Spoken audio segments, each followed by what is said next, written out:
Good evening, good people of the internet. Welcome to Midweek Geek, and as always, I am joined by my erstwhile panel. You can always tell how keen each panel member is by where they are positioned on the initial layout. Elfbait was here really early, then Sean joined us, and Saxius has been in and out a couple of times. Yeah, I was here So before you. yes, you were here before me. Yeah, okay, you were here before me, but I take center stage because it's my channel. And only because I knew if I didn't, I would probably forget and show up like a half hour late. Everyone who's here in chat at the moment, we've got grumpy old Slan. Have you recovered from Cthulhu at the weekend, Slan? Let's hope so. Halakar is here, already making comments about the Forest Oracle by the looks of things. And Squirrel Hermit's lurking as well. Good evening, fellas. Good evening. People are We are going to filing in. be we are going to be as well behaved as possible. Hello, Ian, and hello, Gene. We're going to be as well behaved as possible tonight because I keep getting my Midweek Geek live streams demonetized. And we don't swear nearly as much as quite a lot of streamers do. I know we tested out the algorithm a little, the bot like detection a little bit over the last few weeks, and clearly it doesn't understand context. So tonight, we'll have no mentions of playing cards, no mentions of shrubbery, no mentions of Game birds. no mentions of futuristic pistols or any of those sorts. Halakar, nothing happened last week. We just dropped in the names of some people in a completely different context to see if it was picked up on by the auto detection. And yes, it was. So it clearly doesn't understand context. It's just ridiculous. It's absolutely stupid. So we're on our best behavior tonight, and you will be in chat as well. Understand? Behave yourselves. We'll have no nonsense. Anyway. Anybody have any gaming to update on over the last week or so? Elfbait? I've had to cancel my game again on Monday, so Boo. that's as much as I would not like it to. The whole shenanigans with the OGL has really kind of taken some of the winds out of my sails, and finding motivation to run D&D is really hard right now. Yeah. I have been writing for gaming stuff, for my own gaming stuff, so just working on projects, so diverting my attention elsewhere. So I did get gaming stuff. I've got like 2 adventures written for Age of Stone and Bone. I wrote an old style mini game like you'd see in the pages of Dragon. So having fun with that. So. Nice and productive. I didn't. I haven't had any RPGs. I just had my card tournament on the weekend, so that ate up all my thought pattern. Remind us what that game was you were playing. It's called Overpower. It was a superhero-based card game from the 90s. Right. Some people may remember it. There's a bunch of us hangers-on. We still meet up and have events. There's sort of a small tournament circuit in the U.S. and Canada. Mostly the same people. Sorry? I did, yeah. It was a crazy event because my team basically got destroyed in the Swiss rounds. And we had a fairly solid team. It just, cards sometimes don't go your way. That's the nature of card games. And of course, there's me, I was like pissing and moaning all day because I was also tired and irritable.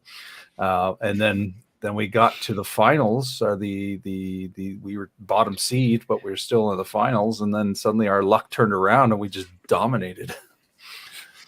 Yeah, it's the way it goes sometimes. I mean, I the first time we went to the UK Games Expo over here, one of the main reasons why we went is both myself and my wife played quite a lot of the board game Ticket to Ride.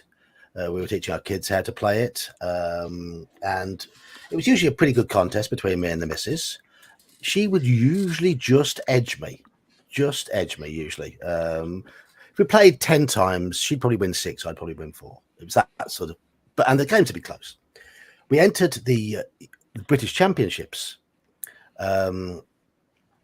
You were put on various tables, always 4-player games, and you scored points depending on where you finished at those tables. Out of about 70 people taking part, she finished a respectable 40th-ish. I won my first game, won my second, had a disaster in my third, and came last. And I was placed on the number 3 seeded final table and won that as well to come 9th overall. And she's never lived that down ever since. But it's the way it happened. It's the way it fell. I mean, I had a horrible third game. But that's because the cards don't drop. It is a card-based game. And if the cards just don't fall for you, you haven't got a chance. And no different than dice in a role-playing game, Exactly. Sometimes they just don't cooperate. I mean, yes, you can make your own luck. I mean, I gambled on the first 2 games. I tried to gamble on the third game, and it just completely backfired. I played the 4th game completely safe. Thankfully, everybody else had gambled and lost.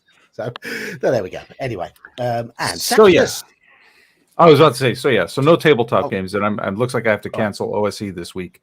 Too many. The weather's pulling away too many people. So. All right. Okay. No problem. So we don't get videos yet. Saxius, we of course had our game on Thursday, didn't we? Another game. Yes, we did. Yes, we did. It's setting up very nicely. Shadow of the Demon Lords. Keep it clean. Keep it clean. I am keeping it clean. I'm simply saying it's setting up nicely. It is inadvertently going down towards a more darker campaign, which is what many players wanted. The humor from the players is really a good counter to it all, so it's good. I have been working on the next adventure you guys are going to be set out on, and we will see how it goes on. But overall, I think everyone who participated enjoyed, and again, anyone who is in Geek's channel and wants to just come in and listen, you're more than welcome. Just pop in, mute yourself, and enjoy the shenanigans that we have. Goblin shenanigans are fun. It very much is, and I think the logic, although twisted, it is working out for this group. And that is the most important thing.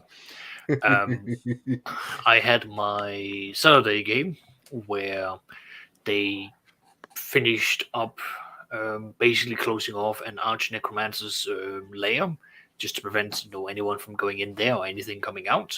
They realized that there's been done some experimentations on elves down there and has generated a new type of undead. So they were quite concerned about that. Then they had a negotiation or a trade of information between themselves and a vampire. And that was sort of a tit for tat. They learned about that, the evil societies of the Kuratoa are basically doing the whole damn, your curses be upon ye, holy adventurers, and that's going on. Drows are moving into the region, and the local villains are going, no, you don't get to cut in line. We want to exterminate the players first. So, it's a tit for tat for that. But they also learned where the vile Yuan-Ti are located. So they're setting themselves up for that. And I have got everything set up for what I think should be the finale of the entire game. So that is now in motion, and I'm looking forward to see how that is going to be panning out, because this is going to be many more months of us playing regularly. Yeah. I did not have my Shadowrun game. Everyone had, to put it very mildly, real life. Everyone had just real life crises happening. Anywhere from work, calling people into work over the weekends, to more serious personal matters. And so we cancelled that, and I took the liberty to then sort of, do a little bit of just number crunching as I do, just to sort of prepare more for the next game. And I had my 1v1, one player, one DM, where I'm playing, and I tried to save a young elven person. I don't know if I can use the KID word, because I'm afraid of what the YouTube algorithm is going to say. But a young elven child was effectively abducted by a spirit, and I went out searching for it. I did find him, but getting him back proved to be really tricky, because I had to go hiking very far away from our lands, and it's just me. So there's a lot of me going okay, I hear distant noises, time for a detour. Let's go further away. Let's not enjoy any random encounters. And the worst encounter I actually ran into was a boar which freaked me out because boars are no joke. Oh, they're no pushover in No, D&D. they aren't, and they go in packs, very big packs. And I was unfortunate enough to stumble upon their young ones. So it's like, oh no, mother boar is gonna come after me. So it was pretty much just like get up in a tree as far away as I can, just wait out for it to go away, and in the middle of the night sneak away with the young Utes, as Halakar is calling it. Yeah, it was a bittersweet ending because yes, he survived, but living is not exactly what this DM is. He was not giving me a rosy ending for it all. So it's like, okay, this is hard. But him and I, we are both known for liking our darker games, and we are also sadistic and masochistic to one another. So I played last Thursday in Saxius's game, and we have proven something that has been known for years about the biology of goblins. In the first session, we had 2 goblins. In the second session, we had 4 goblins. And tomorrow, I believe we've got 5 goblins. So, yes, they are a bit like rabbits. That was a lot of fun. Saturday, we finished off a Reign of Terror, Call of Cthulhu, with Omenal, Gingerbeard, and Grumpy Old Slan playing out at the end. The dice went in their favour. Very much so in the big final encounter. All 3 of them had temporary bouts of madness in the last bit, but they weren't particularly debilitating ones. One was just an extreme outburst of violence, which was very, very helpful in the situation because they had to smash something up in order to win. And luckily for them, they smashed the right thing up and rolled really well when they smashed it up, which meant the big bad guy was pretty much disabled on the second or third round of combat because his thing was all smashed up. But had they not done that, they'd have been in a lot of trouble because Slan's character got severely wounded. Gingerbeard's character was he was a brave sergeant. He was just crying in the corner, bawling his eyes out. And Omenal's character, I can't. What his bout of madness was? Oh. No, I can't remember. Oh, no, was it Omenal that went really angry, and Slan's character just found everything funny, just laughed at everything, but it all turned out right for them. It all turned out right for them. So hopefully, when we reconvene in, I'm hoping about 4 weeks' time, we'll play the second part of Reign of Terror, a scenario set 5 years afterwards, which this time has no bearing on the Horror in the Orient Express campaign. This one does. This one did. So, but that was a lot of fun. And he had me talking in a French accent almost all the time as well. Mon Dieu. Mon Dieu, indeed. Zit alors. And all that sort of thing. But the thing about there is, I believe French is Slan's first language, so he was able to critique me quite. He's able to critique. Yes, he's from the French part of Canada. Yeah, yes. Slan went hysterical, laughed at everything, and kept going to look at things that would cause him to lose even more sanity. Yes, indeed he did. Yeah.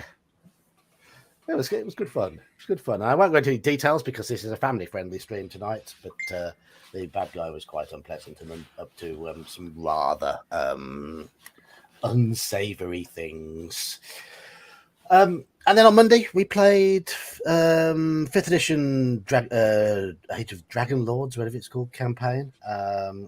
I will admit I'm at the point now with that campaign where my interest in 5th edition has very much waned.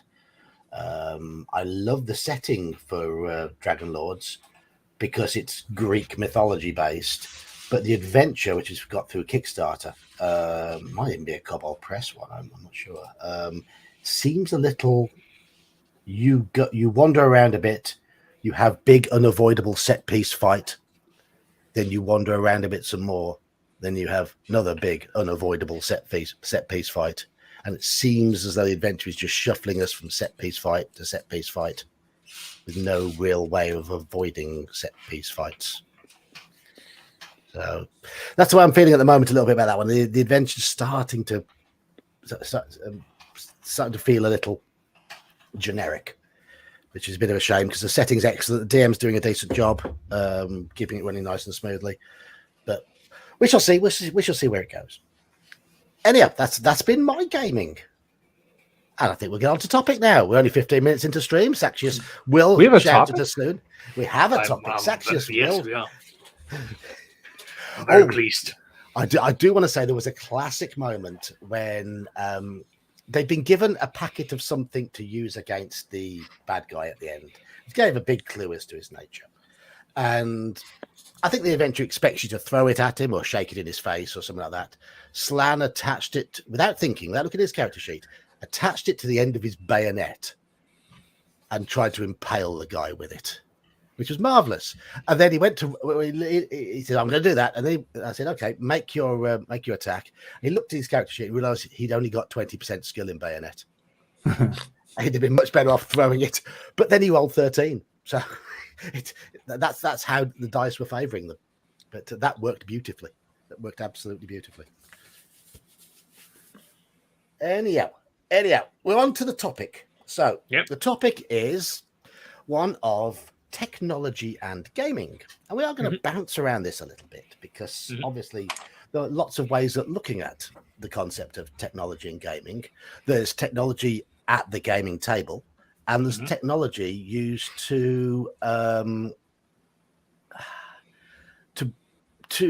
allow us to game online, which is obviously something we are going to be familiar with because we are all in my Discord channel. I don't know how I've played in games with Sean and Saxius. I haven't played any games with Elfbait yet. But he's planning on running a game in Discord in the non-too-distant future. So obviously we're all au fait with that side of things. But I do want to ask you all a little bit of a question first. Going around the table, what, if any, technology have you used in any game over however long in face-to-face games at a table? Right? How long have I got? Because I've gotten very technological with mine. Just give me just give us a list. Projectors, surround sound, music, dimming the lights. I've allowed players to have both tablets, phones, and computers in front of them. I have had drop messages, private emails. I would make use of shared drives, shared spreadsheets, of course, shared maps to allow for others. I've had others join into a real-life game from Skype or Discord so that they can play from afar. Just to sort of summarize it. Okay. So throwing out the obvious stuff like word processing. Yeah. I think the earliest stuff that I used was texting instead of passing sticky notes, at the table, using cell phones to text back and forth to the players to give them secret info. Other than that, though, I mean, I have not used a lot of technology at the table. Music at the table has been problematic for a lot of my players, sort of like you, Geek, where they have a hard time focusing if there's music going on. I might try to get the session jazzed by like intro music, like as we're sitting down and getting, talking together and stuff. Never really played with lighting and stuff. Honestly, I didn't really dive into technology until COVID. And I've used some map making software in the past a lot, but like at the table, no. My wife likes to use her laptop or her phone. But yeah, for me, it started with COVID because it was either that or not play. It started out with Roll20, and then we migrated over to Discord for the audio because the Roll20 audio kept dropping in and out. But we'll come to online. We'll come to online play in a bit. But but I'm just saying, as far as technology at the table. Well, no, we yeah, I kind of overstepped there. Sorry about that. Yeah, but at the table, yeah, not a lot. There's just never much of a need for it. Sean? 2 words: Crayola washables. That's the pinnacle of our technology at the table, actually. Well, as a kid, I would make music tapes to suit whatever I had planned out. Yeah, and recently, like you guys, the occasional text back and forth. Although I don't do that religiously. That's we like to keep phones away from the table. And when I was running Second Ed, I ran the Core Rules CD-ROM program. Sometimes we kept a laptop with it at the table, but mostly it was just to supplement out of game stuff. But I'm pretty analog, even with I have I even moving away from the washables, and I just start laying dungeon tiles instead of drawing the map, because then I just have to wipe it down. So yeah, I'm pretty low tech these days. For me, when I met my Friday night group, we were playing in a shop. It was a shopkeeper who arranged for me to DM for them. And most of them turned up with their shiny phones with their characters on a character sheet app. And I handed them all paper character sheets. Some of them went... About 4 weeks later, after we'd had battery issues, because we were playing in a shop and they turned up without their chargers and without plugs to plug them into, within about 4 weeks, they were all on proper dice and paper. They'd all seen the light. Aside from that, I think I've texted somebody once while running a game of Paranoia. And then the DM's like, "What are you doing? What are you doing, John? What? Why are you texting? What are you texting? You texting about me?" I was the DM. I don't know. It's Paranoia. That could still apply. Yeah. I was the DM Paranoia, but yeah, and that is it. That is absolutely the pinnacle of my technology use at a gaming table. I am dice, I am paper, I am pencils, and if I need something to sketch out on, it's a big whiteboard with dry white pens. I see Saksha's sighing in frustration with our Luddite ways. It's just like, it really feels like there's a massive gap here. There is everyone here going like, "Oh no, we will have graphite, drawing paper and rubbers, and erasers, and all of these things." And I'm just sitting here like, guys, we can literally do all of these capabilities and more if you just embrace the 21st century. Like, except for if you're like me, like my brain doesn't work that way. No, that's fair enough. But yeah, I in case it's not become apparent, like, I'm the kind of person who will go like, I need to overstimulate every senses that I have, and I will just roll from there, because it's. I'll give you an example. I played in a game of Dark Ages Cthulhu, and we got to the guy's house, and he'd put a big telly with a spooky scene on it, with spooky music playing. He dimmed all the lights to get the atmosphere, and I asked him to turn the light on because I couldn't read my character sheet. Yep. Anyway, I'm sorry. I think there's some. I mean, I don't know if we're getting maybe ahead of it, but I think there's the technology can sometimes take away from the game experience. Yeah. In like, I noticed, like, playing with virtual character sheets where we can like drag and drop a lot of things. A lot of stuff doesn't stick for players. Like, I remember, and of course this might be some nostalgia mixed in here too, but it seems to me I used to have a much tighter grasp of what was on my character sheet. Mm-hmm. Like every magic item and all the stuff and it's easy to get just lost because you just bleak, it's on there. There's something to be. It's like when they say when you're in college, write down your notes because you're more likely to remember them. Yeah, of course. I think it is worth. Sorry to interrupt. I think it definitely is worth highlighting. There's a difference between what I prefer doing Because if we take our Shadow of the Demon Lord game, that's very much down to if I got to just run and I got to choose what is and isn't allowed, like that's it. Like everyone will sit with their real dice, even over the virtual games or wherever, and then we do it that way. I prefer to have the pen and paper experience. However, I also go out to then embrace the wider things depending on what group I have. Because if there is, for example, someone in the group who turns around and say, I can't concentrate when the TV is on, I'm having this on, then fine, then that's a simple case of adjusting. Like with the Shadow of the Demon Lord, normally I would be having ambient music, background things, all of these other things, but I know I have a specific group. I have a player base where the expectations is my voice is supposed to be what is sending you into a horrified state of fear, and anything else from there is down to their imagination. But it's down to like what your group and what you as a DM can balance. So I mean, obviously this is face-to-face games. I mean, I'm going to come to a couple of comments before I give my opinion on why I prefer keep face-to-face games analog. But one of the things I'm going to be coming to is this comment. I'm going to reiterate it because it's one of my points I've got. But I'm going to say now to Halakar here, I don't even use a calculator for XP.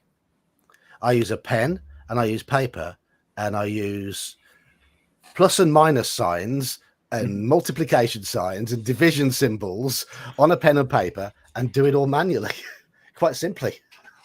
Math hard. I remember it's not hard. It's easy. Simple tools. I remember everybody's like, how do you keep track of initiative? I'm like, and somebody had a really fun, like, you can do it on Scratchpad thing where you basically do this upside down squared off U that is, the DM is at the bottom, and you just like literally go around the table, around your little upside down U, and write down their initiative numbers with the monster's initiative big in the center. I'm like, that is genius. Yeah. And it takes no effort, just like, but I miss tools like that when I get into like the digital tools or the help aids at the table. It's like coming up with your own ways of doing stuff is just, I think, part of the art and the fun. Yes. Right. I mean, my opinion on technological tools at the gaming table. One, they discourage the players from learning their character mechanics. They make it too easy. They just press buttons and all the character things appear. And there's quite a few players I've found who rely on that, who just simply don't understand how they got their numbers on the character sheet. And the game will run more smoothly.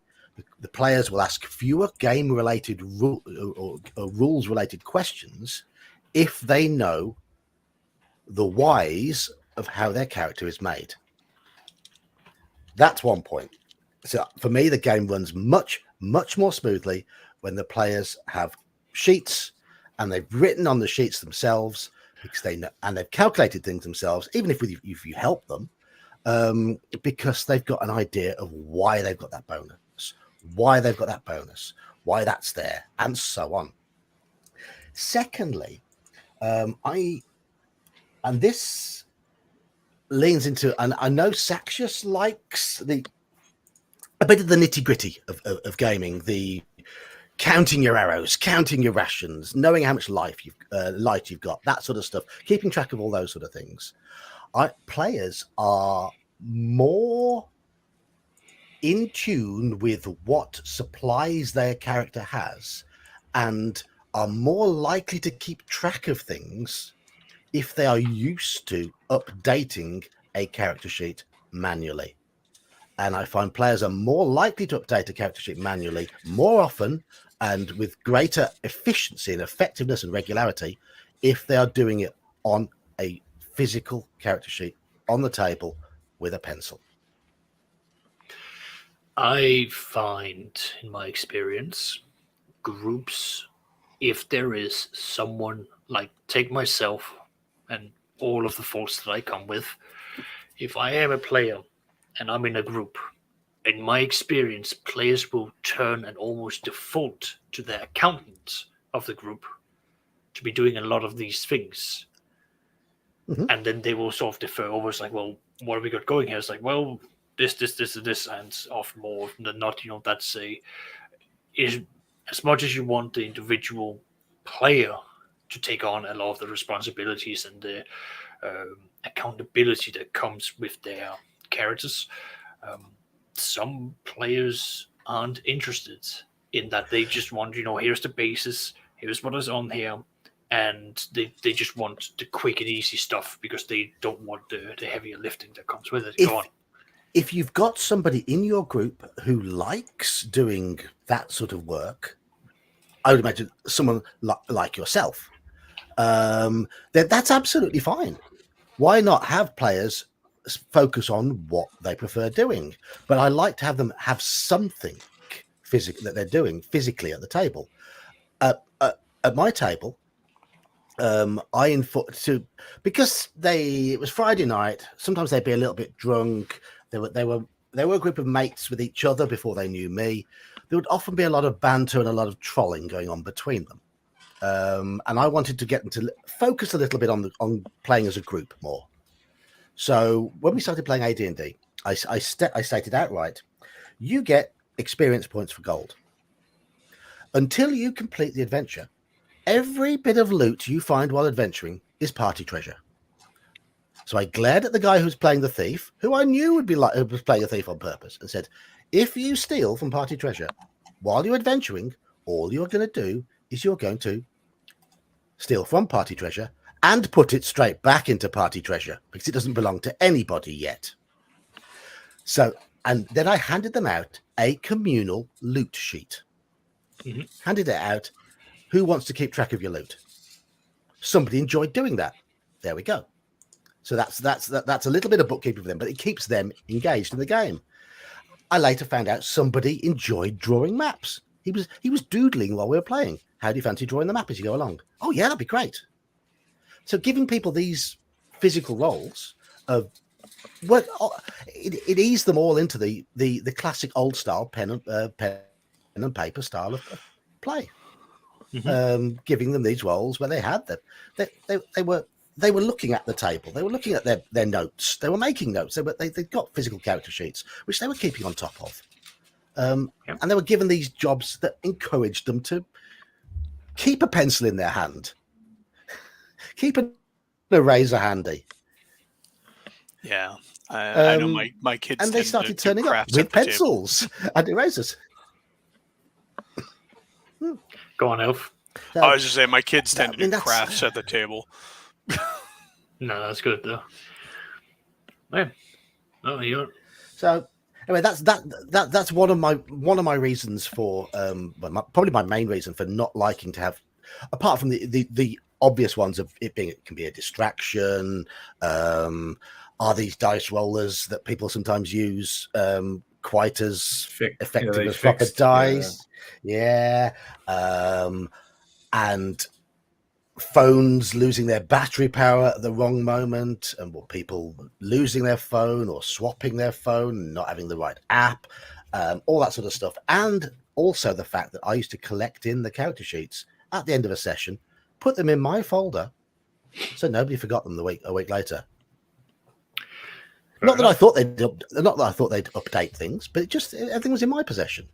But then I would check things during the week. I'd have the opportunity just to quickly go through and make sure somebody had got their numbers right. And most of the time, they'd inadvertently got their numbers wrong, but not in their favor. And I'd hand them a character sheet back a week later and say, oh, I've reprinted your character sheet and I've rewritten it all out neatly again for you because you'd missed that there. They're like, oh, thanks. And they appreciate that sort of thing. Mm-hmm. It helps me as DM keep on top of things. Well, let's take some of the other things that would be in the benefit for the table when it comes to technology. Some of my players, for example, they like to use, for example, D&D Beyond, and what they then make use of that is, the fact you've got all the rules are already preset in. Well, while someone else is doing something, rather than sitting and flipping through back and forth between pages to get the right spell, it's a quick tap. What does this do? Tap. What does that do? Right there, and then it's at ease of access. And it also prevents the whole case of, someone leaning across the table and going like, well, I need that. And, because they didn't bring their book in, it's right there at the fingertips. So there are benefits to that. And it also helps speed up the game to that extent that the players can find the answers right there and then.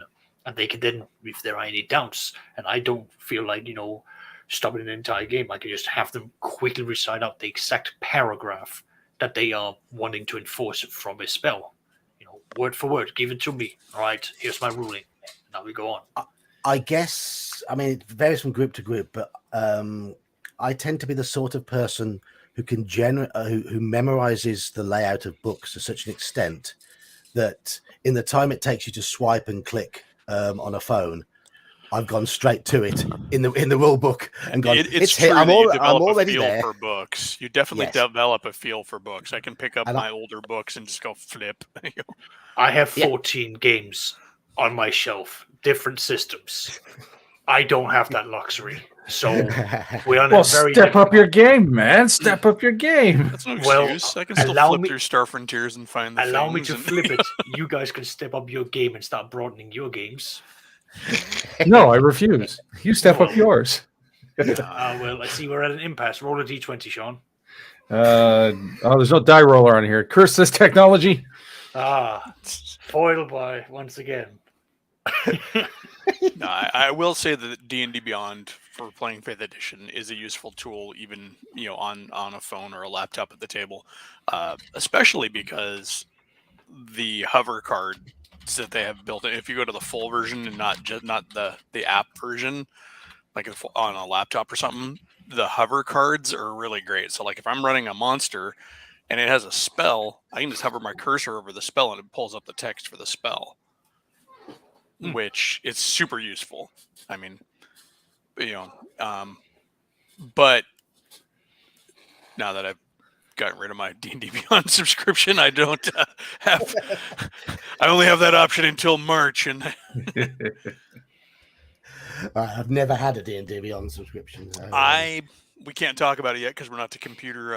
We're not to online tools yet. But no, we're not on that. But I did like their encounter builder, which is not necessarily an online tool. The ability to actually build in encounters and has like it gave you a nice summary and then like a full text block that you could write the description or any bullet points, which is what I did. And they even had a little section for treasure at the bottom, and then like all the monsters and stuff. So it really made building encounters for a dungeon, even if I'm building a dungeon old school style, it was convenient. I will say that I did like it, and I will miss it.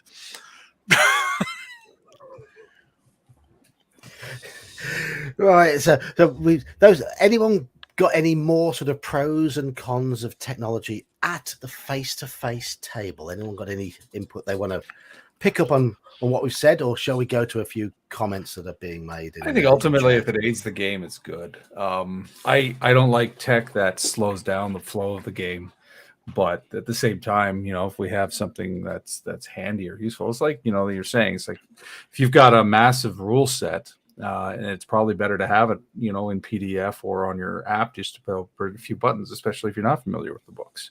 Yeah. I mean, I do flip through books at times. And sometimes, it's like I give myself the limit. It's like, okay, if I can't find what I'm looking for in 30 seconds, I make a ruling.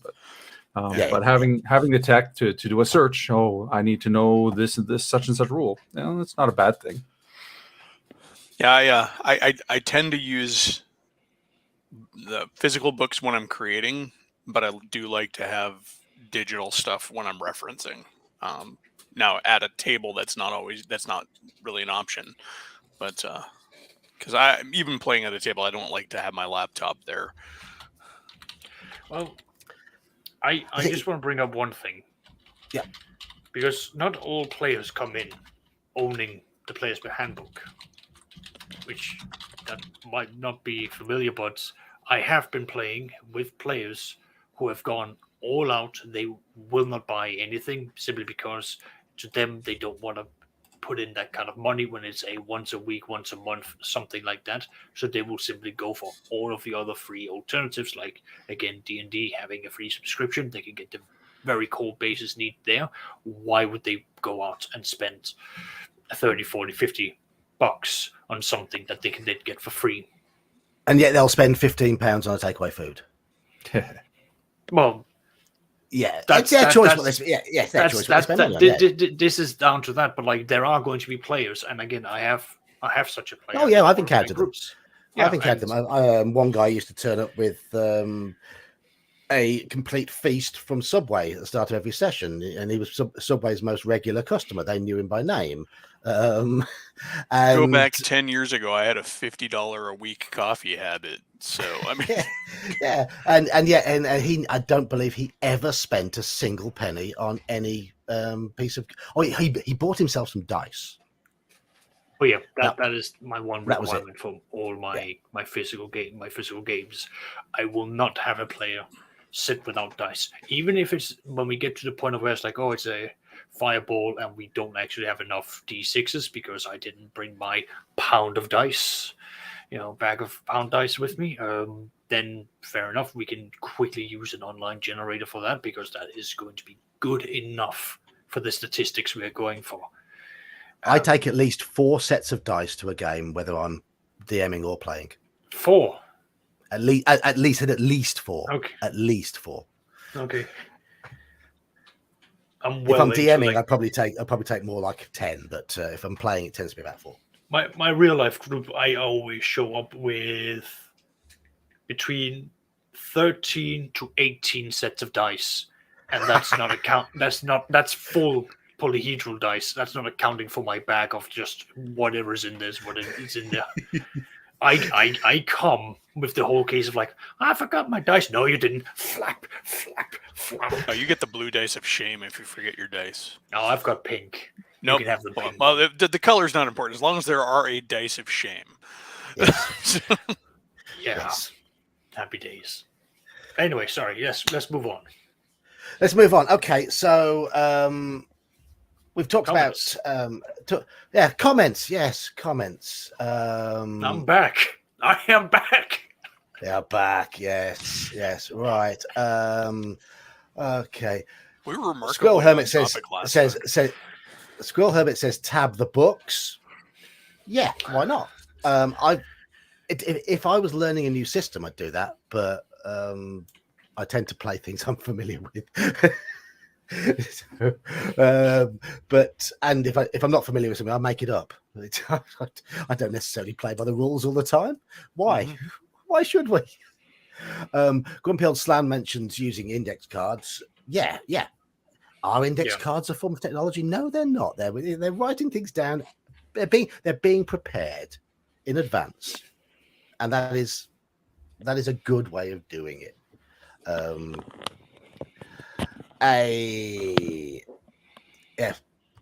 Where we go? Where was it?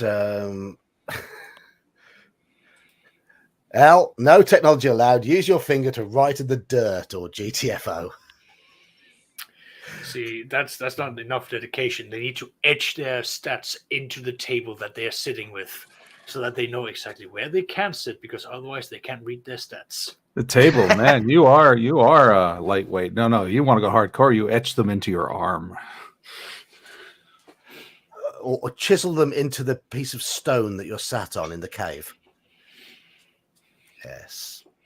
We can get worse.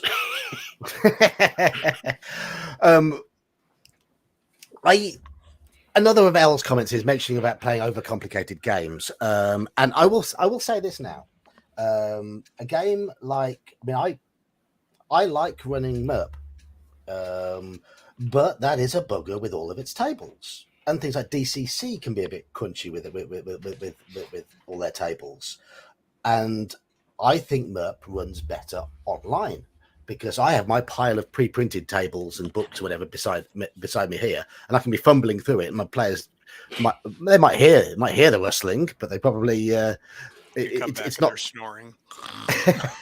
But I've got multiple copies beside me, so it's like, oh, there it is.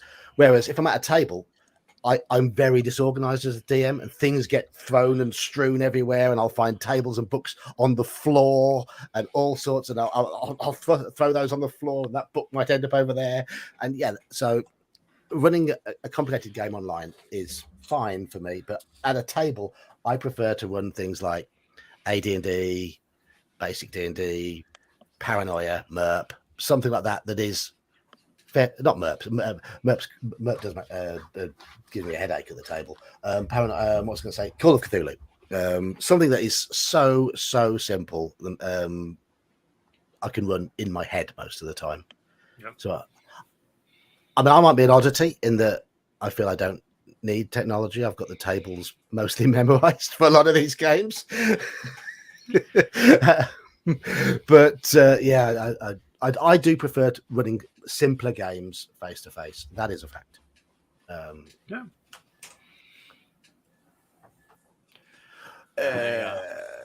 Well, it's also down to, like, again, what system are you going to go for? Because, as you said, if you're going to go for some of the simpler games, that is going to give you a lot of, like, it's going to free up a lot of brain capacity for you to then turn around and go like, well, this is simple enough, and that's also a knock-on effect for players. Call of Cthulhu, let's use that as a great example. Once you've got the percentages for your character, and once you've got, you know, ability, skills, and all that, once that's done, you honestly, just the sky's the limit. It's just down to the imagination, which is why I love it as a system. It's easy to run. You can make it as you pretty much go along. I mean, there are rules in there which are a little bit fiddly at times. You did have to use them. True of any percentile-based system, to be honest. I mean, when you're dealing with actual percentages, it's really easy to just on the fly go, well, he's got a 50% chance of succeeding. That's true. One of the cases where I might say, okay, can get really complex is where if I took out, for example, Warhammer 40,000, Rogue Trader, or any of the other games of the Warhammer franchise, because yes, it is percentile based, but then you've got all of the various modifiers, and especially once you start going into my favorite parts of the Warhammer franchise, that is shopping. Because that is where you really have to go into the nitty gritty of how available is it, where are you, but that's neither here nor there. But that's where it can sort of stack up.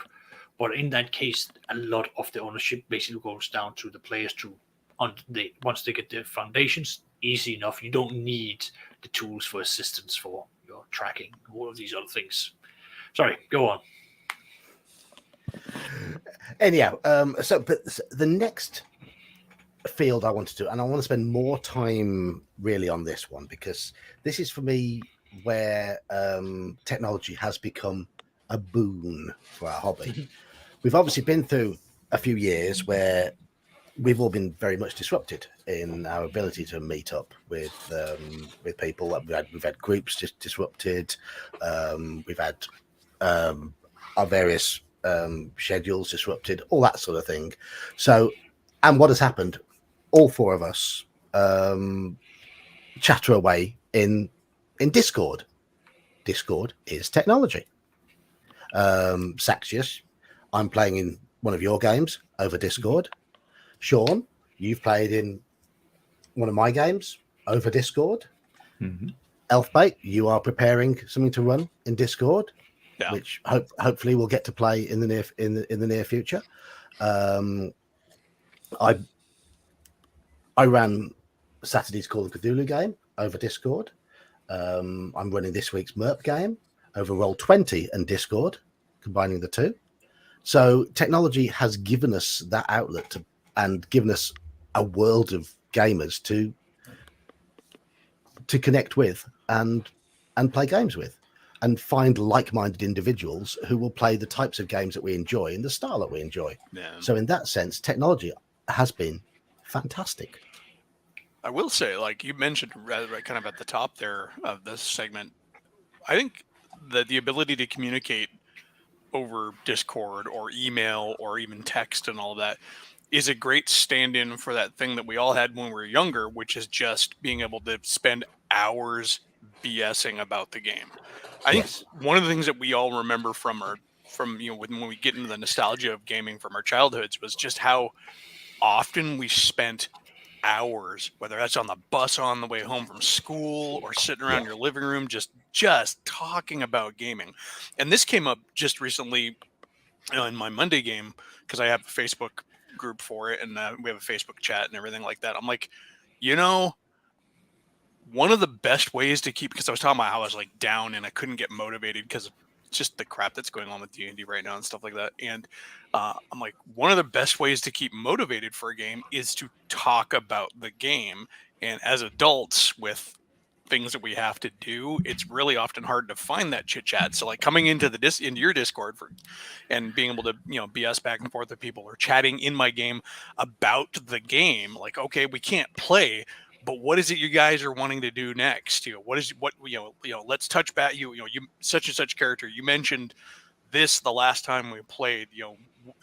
Let's go into that some more. We used to get that chit chat, and the technology allows for that nowadays in our disconnect. Especially me, I'm a completely different state than everybody I'm playing with. So, yeah. Just to add on to that, I mean, with again Discord technology, majority of us would probably never have met if we didn't have this as a resource to actually engage with one another. I very much doubt we would have come across one another. This is true. Yeah. I mean, I met you, Sexius, through Aaron's Discord channel. Yep. Sean, you found my videos on YouTube, on YouTube, and I think Elfbait, you did the same, and started joining in on live streams. Yeah. And that's how we've got to know each other. So similar question to what I asked last time round. What online things have you used for your gaming? Obviously, I'll start. There's obviously internet research, PDFs, and things like that. It's a way to find maps. It's a way to find lore. It's a way to just generally research a setting if you haven't got all the setting books available. I run MERP, and MERP books are incredibly expensive, but there are wonderful online wikis detailing every part of Tolkien's world, which I do refer to, and I pull maps off them. And some of the old MERP maps have been uploaded to that, and that's how I can get hold of all these great maps. There's Discord for chat. We've used Zoom for chat, which is better than Discord but costs money. We've used Roll20. The chat function in Roll20 is horrific, but at least people have done things like character sheets and dice rollers in there, which will allow us to play online more easily, because when you play online, sheet on Roll20 is really nice, actually. Yes, yeah. That automation has allowed me to get back into MERP and thoroughly enjoy running it again, because that automation helps when the game is the game is fairly complex. It allows me to focus on the narrative side of the game without mechanics taking over, which they can do with some of the more complicated games. But I mean, I think that's about my limit. Trying to think of any other systems I have used. I've got an Incarnate subscription, and I use Incarnate to do my own maps, which is nice. It can produce maps in that far better quality than I could have ever. Color maps. My color abilities are pretty abysmal. My black and white drawing's fine, but my color drawing is absolutely abysmal. So the tools available to us are amazing.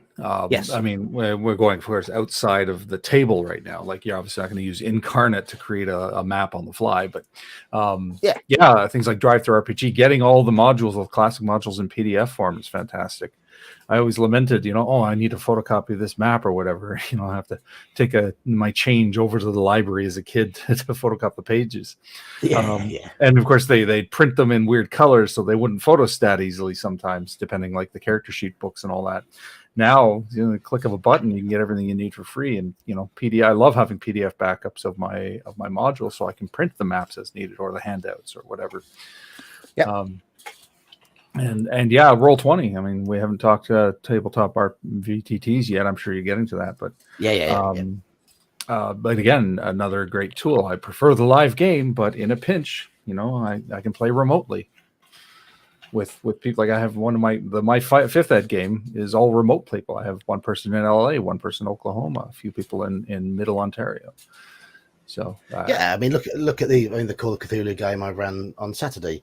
There was one in Canada, one in Texas, and one in the south of England. 3 people who I would never be able to have a chance of playing a game with if we didn't have the technology. let alone all at the same time. Exactly. Yeah. I already kind of dived into what I use for my current combination is Owlbear Rodeo for battle maps and things like that. And then we've been using D&D Beyond, although I have one player who insists on paper and dice even though we're playing virtually. He's like, I want the full experience. I'm like, I can't argue with that. I can't get mad at that. He's got a character on D&D Beyond, so I can see his character as a DM, so I can help him out. And if he gets stuck or needs an interpretation on a rule, that's one thing I will say. Having that stuff online is like, if I can see exactly what's on his character sheet, and he's like, how does this work? I'm like, I don't have to go digging through my book. I can just look at his character sheet and pull up the information. So that is really useful. But yeah, I pull a lot. I make like tokens with there's like Token Stamp is a really cool program. I mentioned I do map program. I use a few mapping programs. I use Dungeon Fog, which is an online app, and then I use Dungeon Draft and World Draft or Wonder Draft. I mean. We all have our own personal preferences when it comes. It's mainly what we tend to find first that we get used to, and we sort of stick to it. And for me, actually, it comes down to which program does what better. So Dungeon Fog, I find, is better for modern maps and doesn't do fantasy all that well. Some people might argue, but in my own experience, I've done Call of Cthulhu maps with it.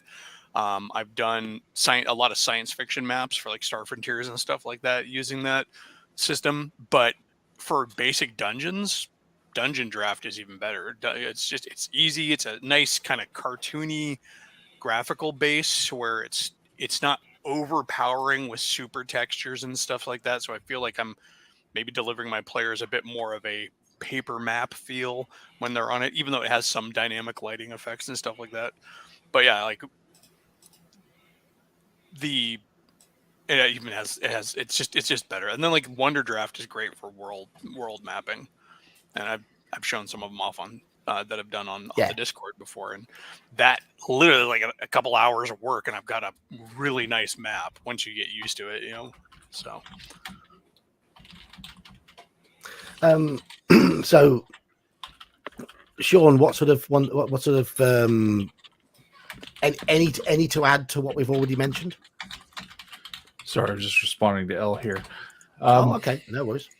No, I not on this topic, not necessarily. Yeah, like I said, it's just great having certain tools that are available to us. So technology has been an absolute boon. Yeah, I will say, Satchis, I am old school in your game on a Thursday night. I roll my dice, and I have a printed character sheet that I have that I fill in with pencil. I know the option is there to form fill it and whatever, but no, I've got mine printed out. Right in front of me. So let's take that as a good example. Our Thursday game. I know fully well that for me to approach this Discord server and go like, we're gonna do Roll20. I am gonna have animated maps. There's going to be ambient music. Your character sheets are gonna have this. I need pictures from everyone, and this wrong crowds. It's the wrong crowd. You guys want to print a lot of work. It's not for this crowd. Like, it's quite simple. There are other people who will enjoy that. It's wrong Discord server to be proposing that. What we want in that server is simple. Here's a fillable one if you want to have a PDF on it, or you can just print it because it's also printer friendly. You've got dice because I've been telling everyone, if you want to roll dice, here it is because I'll be rolling dice.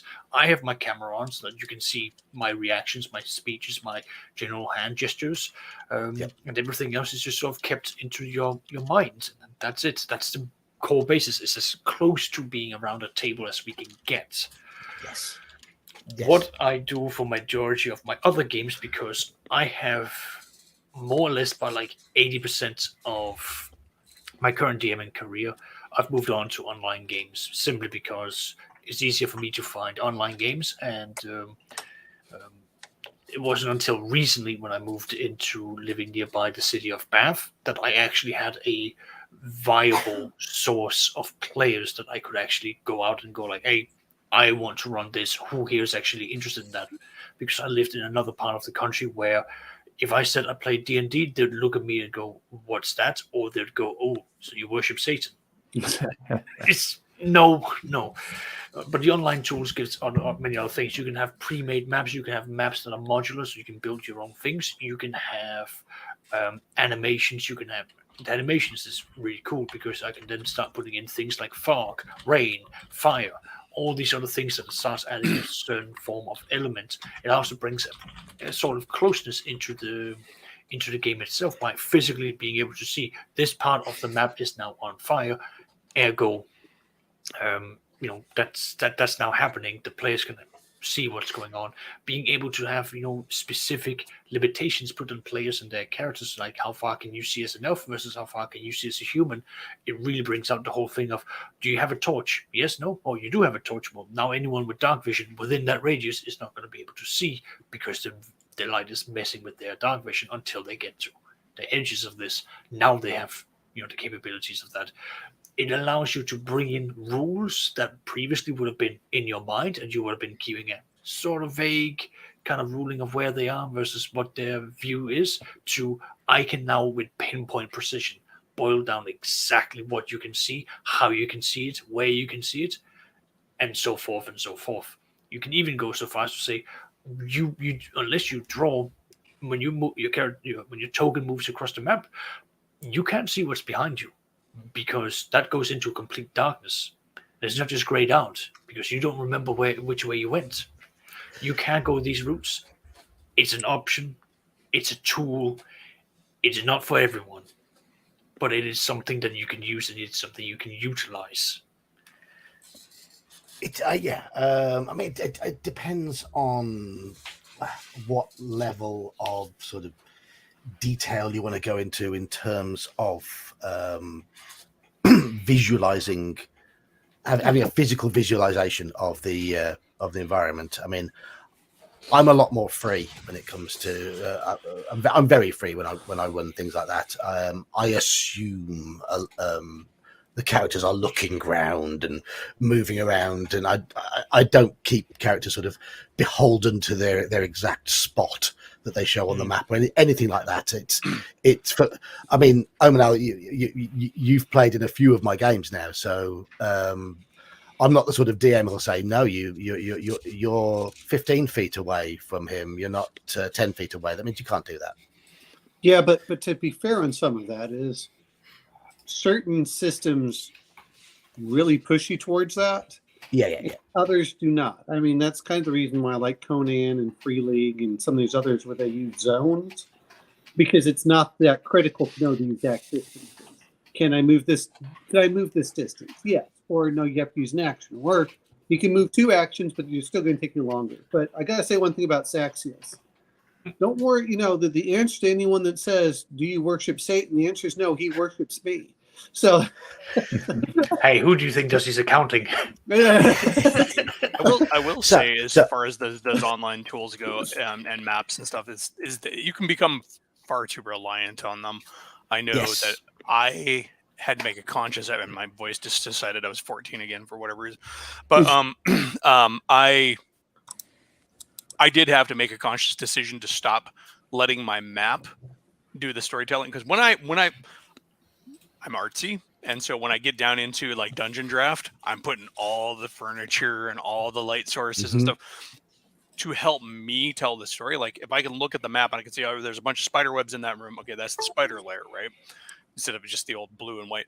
But I was getting to a point where I was just revealing the map without putting in the work as a dungeon master to describe the scene and the setting.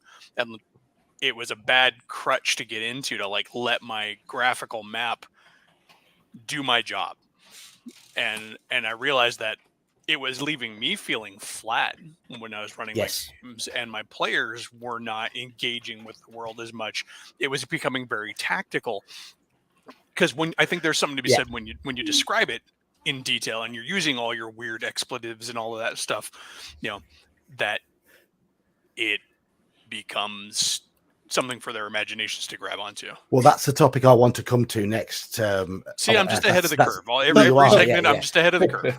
Because I want to to hit Omanel with the two questions that I've hit everybody else with so far. Well, I wanna a couple know- things well, that you're talking about, and when you're talking about pen and pencil, I like doing that. Yeah. But when I'm at the table, and I still like doing this as a DM, there's something about a tactile aspect that I like to have in hand.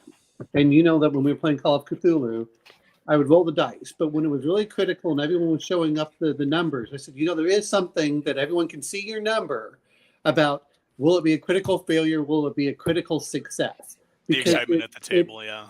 Well, I mean, there was that point where if it's not that important, well, it doesn't, okay, fine. He hears me, dun, dun, dun, dun, dun, dun, okay, this is what I got. But when it was in that critical fight at the end, yes, it was better to have it so everyone could see what the dice roll was. So we could laugh when it failed and we could cheer when it succeeded. And Yes. that was, so there's that aspect. And, like I said, with my iPad, I have the little pencil here. I can, whenever I do my character sheet, I go in there and I can change it and do everything else. And so it's not any different than writing. It's easier for me to do that. And then if I really need to send it off to DM, I'm like, here's the email. Okay, you just got my character sheet. Boom. So it makes it very easy from that aspect. So I think those are some of the things. And then, of course, we can talk about all the stuff behind the scenes. But I know my friend, he loved having the battle maps out and have the miniatures. But even then, he didn't care exactly the distances. He didn't want the squares. He wanted the general idea of where they were in 5e. And I use him as my basis because all of the people that are there have only played generally one system. They like D&D. So I use him as my normie, aspect rather than like Saxius, myself, and Elfbait of like, where are the outliers and how many systems we have. But he actually bought a TV, put it down on the for his table, so he could go look at where everything is and he could change the maps out. I guess the other part is, and I'm not against spreadsheets, but sometimes if you're typing too much, you lose part of the game. Now it's a bit different if you're actually writing out and you're the guy. Like when I used to play as a kid, I always wanted to draw out the map. Well, I can use that with pencil. I can use that with my iPad. Either one works for me. It doesn't matter. But I will say this much. Having used Foundry, now that's just for purely a personal aspect, not even going after their players. The ability to call up rules and everything else, or to search the PDFs, or to bring up certain things makes a huge difference for me as a DM feeling like I'm organized instead of just trying to flip through a bunch of sheets of paper and say, oh, is it here? Is it here? So I think it that's can work because both you've got hundreds of games in your collection. You haven't memorized the 4 games in your collection. Well, even if you do so, I mean, I'm going, let's be honest, if you have a bunch of monsters, and this is where I do like the PDFs, is now it's easier when I'm at my house because I just click print and I can print off to my printer immediately for color and go, okay, here they are.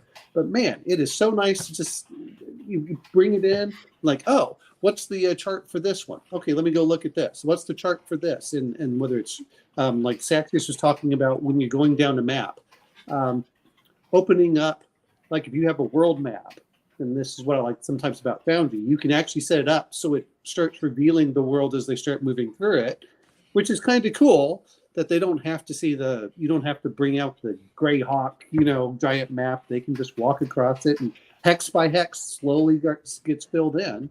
And then that only gives them an idea of what's there. So those are some of the ideas that I was looking at. So, anyway. Okay, well, I want to go back to what Elfbait was talking about in terms of how it affects the way your imagination works, how it affects the way you visualize the environment and how you present the environment, and also how the players interact with the environment.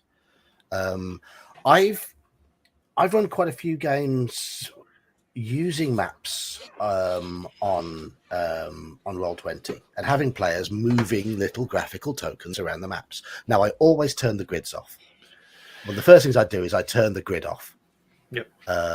Because I don't want the players thinking in terms of squares. I don't want them measuring things.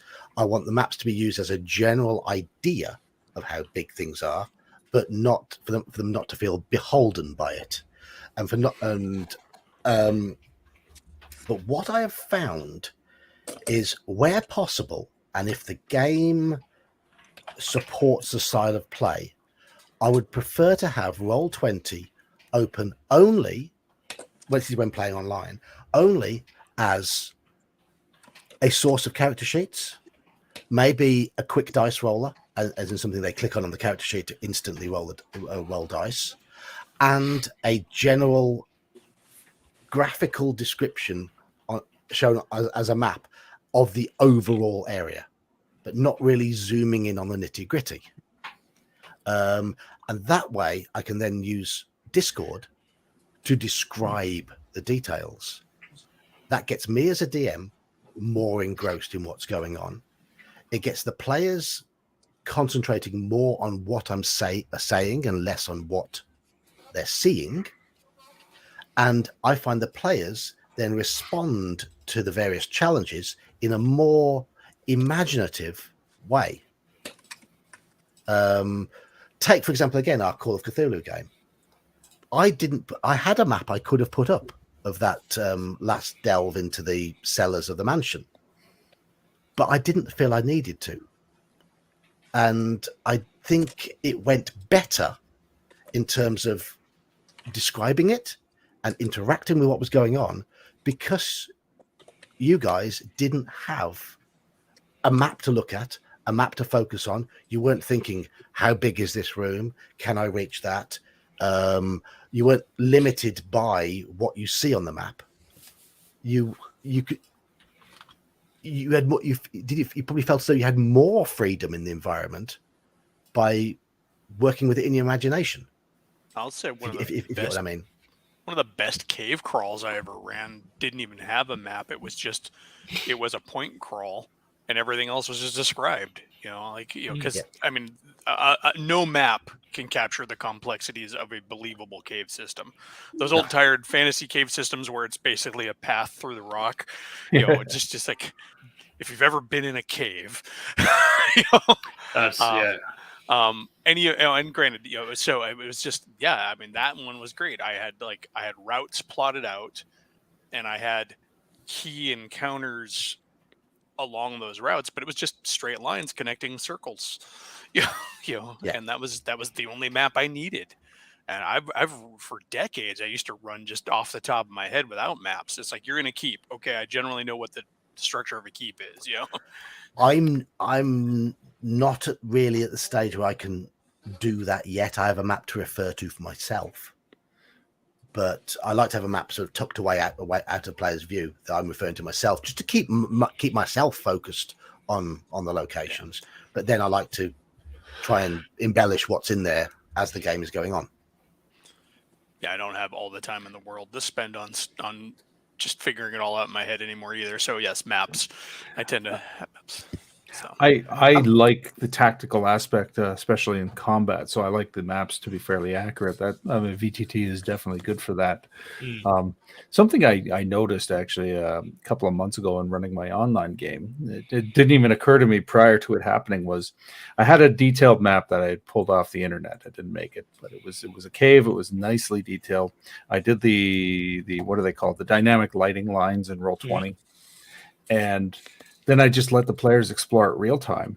And it was actually great because they were moving their tokens all over the place. And, hey, what's this? What's this? What do I see here? What's this? And it was like, oh, that's actually an interesting way of doing it. And then it's like, I just call, okay, freeze, because the monster had appeared. Everybody stopped where they were. And then we went into the tactical grid part.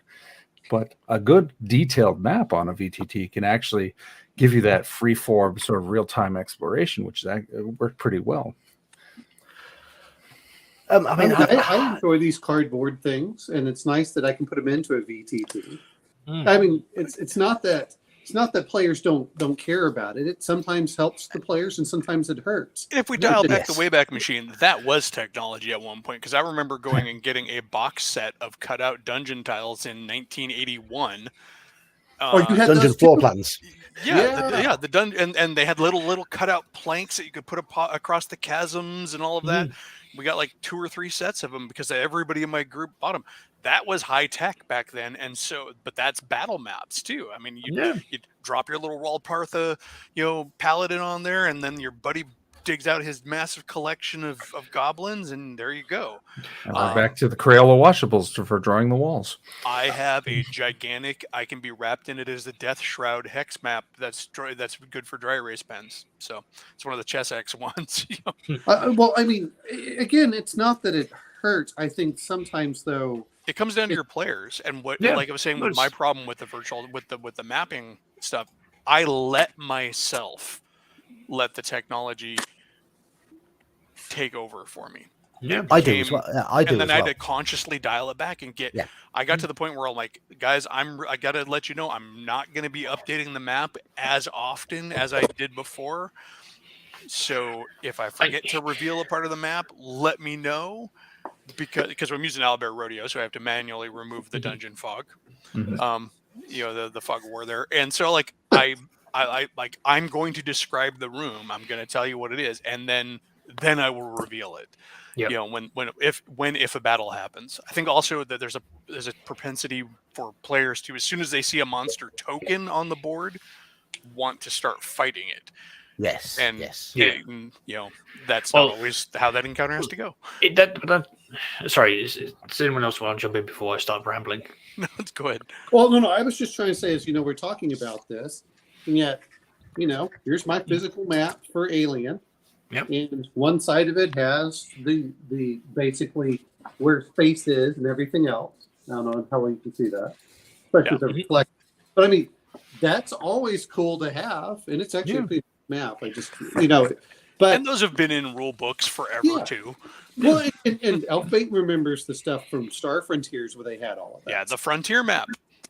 And those were really cool. Well, I mean, and the other side is where it had the individual sides of the maps, but I never felt limited by it because the each hex was each square was 5 meters by 5 meters or something. They were each hex was so indoor hexes in Star Frontiers were 2 meters, and outdoor hexes were 5. And they were squares. I'm sorry. Yep. That's my dungeon. That's true. That's my Dungeon 23 map at the moment. That's how I. And I think I think part of the issue with it is that players are expecting to see everything. And I think that's part of the problem of, no, guess what? It reveals the map behind us. And from the old day, it was like, okay, you can see what's in the map ahead, and then it erases behind you, so you don't know which way to go when you have to run. So I think we all played campaigns with that giant Greyhawk map on the wall and knew the entire world, what the entire world looked like. Yeah, exactly. Despite the fact that we were getting lost in our heads and adventuring across the world. So you can do it. It can be done, and I think that's the thing too. Is fighting the urge of technology to take over. And let it kind of let it do the job for you. And I don't mind, that big giant, like you said, the 2 wall posters basically is what it came out. What does it came out to be? But then you tell a character, oh, you're here. Well, a 30 by 30 area is huge. That's the island of, that's the island of Kauai. Is 1 hex is the island of Kauai. If you don't believe that you could get lost there, well, surprise. And same thing with anywhere else in the world. If you go to Chicago or anywhere else that's a county sized, I think that sometimes the problem that I have with it is sometimes it takes over too much, and especially when it's Roll20 or things like that, is it actually takes longer to move the stuff around than just to do stuff in your head, and it actually feels like it's slowing the game down rather than speeding it up. That's a really great point. Yes, I do. I mean, I do find that running I try to pull back from it, but if I'm running a more combat orientated game such as D&D through Roll20, things do gradually become more mechanical, and it's not just me, it's the players as well. you fall naturally into a more mechanical style of play if you let it happen. And it's all too easy to let it happen. In fact, it's difficult to stop it from happening because people are seeing a strategic battle map unfold. And yes, I use, if I'm using Ultimate, I use the Fog of War. The only places that are revealed are where the players have been. It takes away the manual mapping side of things, unfortunately, the exploration side of it, where players can get a map wrong and go, we go back to this room. And it's like, yeah, but to be honest, to be fair on that note, manual mapping has never been good in my experience. It's always, 3 times as long as the guy going, wait a minute, was that 15 feet and where was the door number 3? And I'm like, well, that's if you're being accurate. I mean, the map is just so they don't get lost. They just need a rough sketch. I mean, so you don't know my friend Derek. You say no more. I think we all get the picture. We all have a Derek. Saxius is a Derek. If I put Saxius and Derek in a room together, they would solve world hunger. Let us never meet then. It keeps us occupied. Anyways, but there are also other things, like, again, if I'm going to jump in and use, for example, virtual tabletops. I mean, I'm currently running a Shadowrun game, and I made the players jump in and work for a corporation that happened to own a port. Naturally, it's just my heaven, I work for ports, I deal with customs on a daily basis. It's fun for me. But I had to really give them a scale for that. So I made a very big map. I bought a map. I extended it out to be really big, 100 by 100, thereabouts, and it's all in meters. So the players were suddenly going like, okay, that's 100 meters that direction. These containers are huge. There is filled in, like there are cars in some of these, like very expensive cars. And suddenly the scale of the area that they were in was helped. Put that in. I was then able to sort of say, well, I needed them to see what it's like in day and night. So I was able to turn on the Fog of War so they could see where the cameras were, and I could give them a tint of like, here is where it is with a green light so they could see exactly in those areas. That gave them the kind of immersion that they really needed, but they still went out of their way to go, okay, what's this? You've marked some of these containers differently. It's like, yeah, I've done that because you need to know which ones I've done prep work for, because that is needed for you to know which ones are going to be engaging, so we don't spend 5 sessions of you going through every single container, because I would very much like to get on with the story. So I've done some shortcuts on that end, but they can then go and engage with it. And similarly so, on the map, I just had a random office in there. And that's where I got the biggest engagement. How many monitors does the computer have? Is there a phone? What kind of phone? Does it have a conference speaker attached to it? Where is this located? The bathrooms, where's that? Where do we have to go and get this?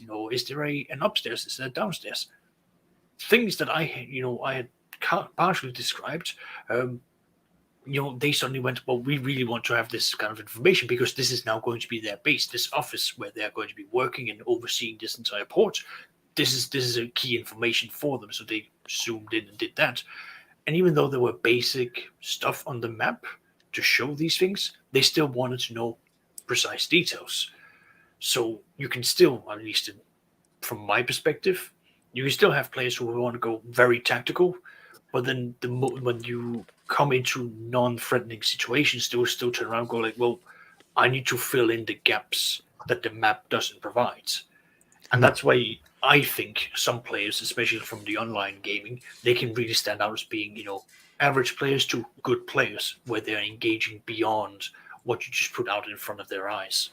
Is it just, I'm going to mention something is the more abstract it is on the map. I mean, it's great to have the map and everything, but when it's more abstract, I think it sometimes helps players get more immersed in what you're saying.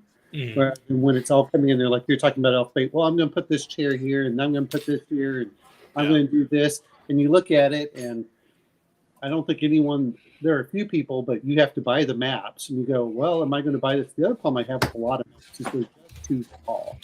And I felt that the D&D maps used to be huge. And when you go through and like you look at how far they go on the two, that module cover, you look at it, and they were huge. And then I look at the VTTs, and they don't seem nearly as big. It's like And I think that's part of the other issue I have is, and especially in modern era. I mean, I fired a rifle out 300 yards is okay. That's about the limit of a maximum effective range. But if you start really dialing stuff in 700 or 800 yards, I mean, now you're going over like, well, okay, I'm going to have an area that's a quarter of a mile across, if not more. It gets pretty big, and you really don't want those super detailed maps because you're really saying, well, you're over here and they're over here. So I don't know. I would say in a lot of games, it also depends on the game you're playing and how the system works. Obviously, like for example, a game like Cyberpunk, right, which is very down close, fire lanes and cover are important. The map has to be precise, because I need to know where that car is, and I need to know, if I'm actually exposed to the guys across the street with the killer guns. I mean, even then I can do some visual stuff, but I'm trying to say is when you start really zooming out and you start getting like a mile by a mile, especially for those characters who are doing sniper rifles, then you're just kind of going, well, we're going to have to start going a bit more abstract. Well, at that point, I can assume that they're finding, because they're a sniper, they're finding the best position to get the line of sight, But when you're on a city street where everything, I mean, you don't have to. I mean, Marvel Superheroes did it great by just having like the areas, and they were vaguely defined. And yes, you had some graphics of a city street, but it was very much, and again, this comes down to it comes down to the game you're playing. Marvel assumed that you, as the player who knows the conventions of comic books, is going to say, I'm in downtown New York. There's going to be a street lamp. There's going to be a mailbox. There's going to be a guy with a dog. You know what's there, so you know what to grab and what not to grab. There's always going to be a car somewhere nearby. The dog will be Stanley. Exactly. Somebody selling newspapers on the street corner. Blind guy with a cup full of pencils. If you're in the 30s, right? even whenever he's you're a doing fish man stuff, you still expect that stuff to be out there somewhere. So you don't have to have everything exactly precise. Whether it's Cyberpunk, okay, look, I know there's some rubble around here. I know there's a dumpster. I know that there's a few other things. I just found in running that game for the longest time that if I didn't have it out there, then we're going to end up with more arguments than we would if it was there. Because somebody's going to sit there and say, okay, there was nothing in the way between me and the other guy. There's really nothing I can jump behind. Because in that game, you die with one round. Yeah. And a gun can chuck 6 rounds at somebody easy, and one of them is enough to kill you unless you have good armor. So again, I think this also sort of boils down to what you are sitting down as the precedent for your group, because I think this is the one thing we're definitely all agreeing is like it's going to be varying from group to group and what the group is going to be deciding. I mean, and from game system to game system. Exactly. Yeah. I mean, I'm just going to use Warhammer 40,000 as a quick example here. I mean, I've had games where we played only war and we had to be really tactical about where the squads were, where every soldier was, and then we basically went, right, we're now going to dial back the realism because we're now inside a chimera or an armored personnel carrier, and we're going to do combat via that, and it's going to be high paced. The map is not really there for the sake of scaling. It's more for we move in this direction, how far are we allowed to go, blah blah blah, and then sort of just take it from there. And as a DM, you should be able to say, if players are saying, hey, can I dodge behind a car? Oh yeah, there's one within 30 feet. I think that's part of what also comes into it is how much of a control freak do you want to be as a DM? If you're going to be one of these people that doesn't allow something unless it's shown on the map, you better have super detailed maps. If you're going to be one of these people that says, oh, you know what, if you bring that up, I'll allow it because it seems reasonable, then maps will be much more. So I think completely agree. It's a give and take between DMs and players where they go like, well, here's what we expect, or here's what the DM wants to set down. Because if a DM comes in with by the grid down to the inches kind of thing. And then at that point, he's then the president of what he wants out of the game. I mean, I'm going to use my second edition game because we are very loosey-goosey about a lot of things, but the moment the maps become very important is when a fireball is being jolted around. And that's where we go like, okay, how big is the room actually? It's like, bam, I know the approximate weight there. Yeah. Do some quick calculation as I go, okay, so this is now spilling over. And that's the important thing. That's all we need to know. That's all we care about. Is it spilling in? Is someone else at risk? And that's the question is, and I think this is part of what, as when they're looking at what they're trying to do with 1D&D and make it like the Unreal Engine, is players going to feel more of it being a tactical war game like 4th edition was, rather than being a lot of it's in the mind. And I think the one thing I really see about that is setting up a huge degree of like dissatisfaction with playing, because like, all right, I can't drop $200 on the game. Now my character is, I've got this, oh, you're such a noob, look at your base skin, and the other guy's all blinged out. Like, and it's funny is I know people like that. I mentioned my buddy Derek earlier. He's like, yeah, if they hadn't resorted to all the other jackassery in their OGL stuff, he's like I easily would have whaled my way into dropping $200-$300 on that tabletop. But that's him. He gets into a card game. Next thing you meet him a week later, he's got binders full of cards. He buys a board game and then he buys every expansion from me. There are those people. And honestly, when they started talking microtransactions, that was a big thing. I'm like, I'm a miniatures guy. I've been microtransactioning since the 70s. Because every goblin I bought was a microtransaction. Yeah.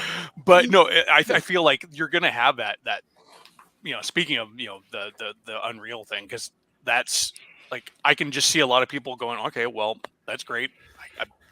I can't compete. I feel bad about myself now. well, I'm not even thinking about that. Just the look of it, where they start having to move the tokens. I know we're under Roll20. Roll20 is a really clunky engine for some of it, but even for some of the other stuff, just moving stuff around, it really takes you kind of out of the movement where you just want to say, I'm going to move over here. It's like, okay, now move your character, and with your hand it's kind of easy. But sometimes whenever you're trying to do this stupid thing with the mouse, well, that's not exactly where I want it. I want it here. And that's the big thing, is that all the tools create so many problems. I mean, how many times have you wasted half an hour to an hour worth of play time trying to get somebody's audio working or whatever? No, don't remind me. Don't remind me. Or the one day where it comes down to my game night and D&D Beyond is doing an update. Sorry for the swearing. Well, you've been D&D Beyond now, so that won't happen ever again. Marvelous. Well, yeah, but it was really, I came in and they're like, really, you're doing an update like in the middle of the day? I'll be honest, the first time I used Discord, we had so many problems with it, I just gave up on it and then tried again for 2 years. And then I started playing with Geek online. And to be fair, we drop, whether you realize it or not, John, you probably go out about 10% of the time, and it's always whenever it's an important fact. Yeah, I need a better computer. My computer starts struggling when I'm running Discord after a while, doesn't it? It starts off fine, and then it just gets worse and worse and worse, and you start losing my audio, unfortunately, which is one of the problems with technology. The fact that you've got to keep on top of spending on your computer, and I haven't spent a single penny on mine for rather too long. Yeah, mine's 10 years old. My desktop, at least. Yeah.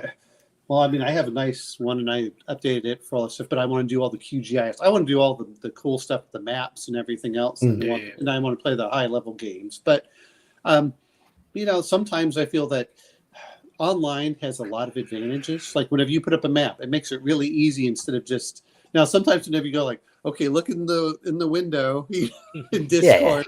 Where you're like, all right, but it's not critical. But whenever you have like character sheets or something like that, it's like, here you go. Oh, okay, that's easy with those handouts. Yeah. I mean, I enjoy that. But that also allows players not to have to share as much. I don't mean that in a negative way, but if you post it up there, I can look back on it anytime I want. The other players can look back on it, instead of the old tournament modules where they had now you see image number 20. Everyone has to look at it. So, One nice thing I find about Discord is you can send specific messages to specific players, Yes. and it is easy to. It's quite difficult at the table to stop players metagaming when there are messages flying around. People start thinking, "Oh, well, I wonder what that was. Oh, I wonder what that was." And yes, you could use it to sow a bit of paranoia amongst them, but Discord makes that ever so easy because you can just quickly ping a player with a message. The other players don't even need to know that the message has been sent. So that does help. But Go on. go on. Yeah, go on. I was just going gonna to change bring- the topic a little. Well, I was just going to bring up something that I've at least found is that with games online as well, since most people are at home, I find that there's also a lot more reliability on people being able to at least boot up their computer for their attendance, so they can at least be there attempting. Sure, the technology might have, the problems of internet connections and so on, and that's going to be down to who has got what provider, what internet speed that they brought, and so on. But everyone is usually at home, whereas the logistics of arranging everyone to meet up in person. Yeah. I'm only just kickstarting my real life game after Christmas, and we're already having the wonderful thing of like, okay, here's a day when everyone can meet who can, and then majority comes, and then there's like one or two who goes, and he goes, oh yeah, no, I can't, but they answer like a week later.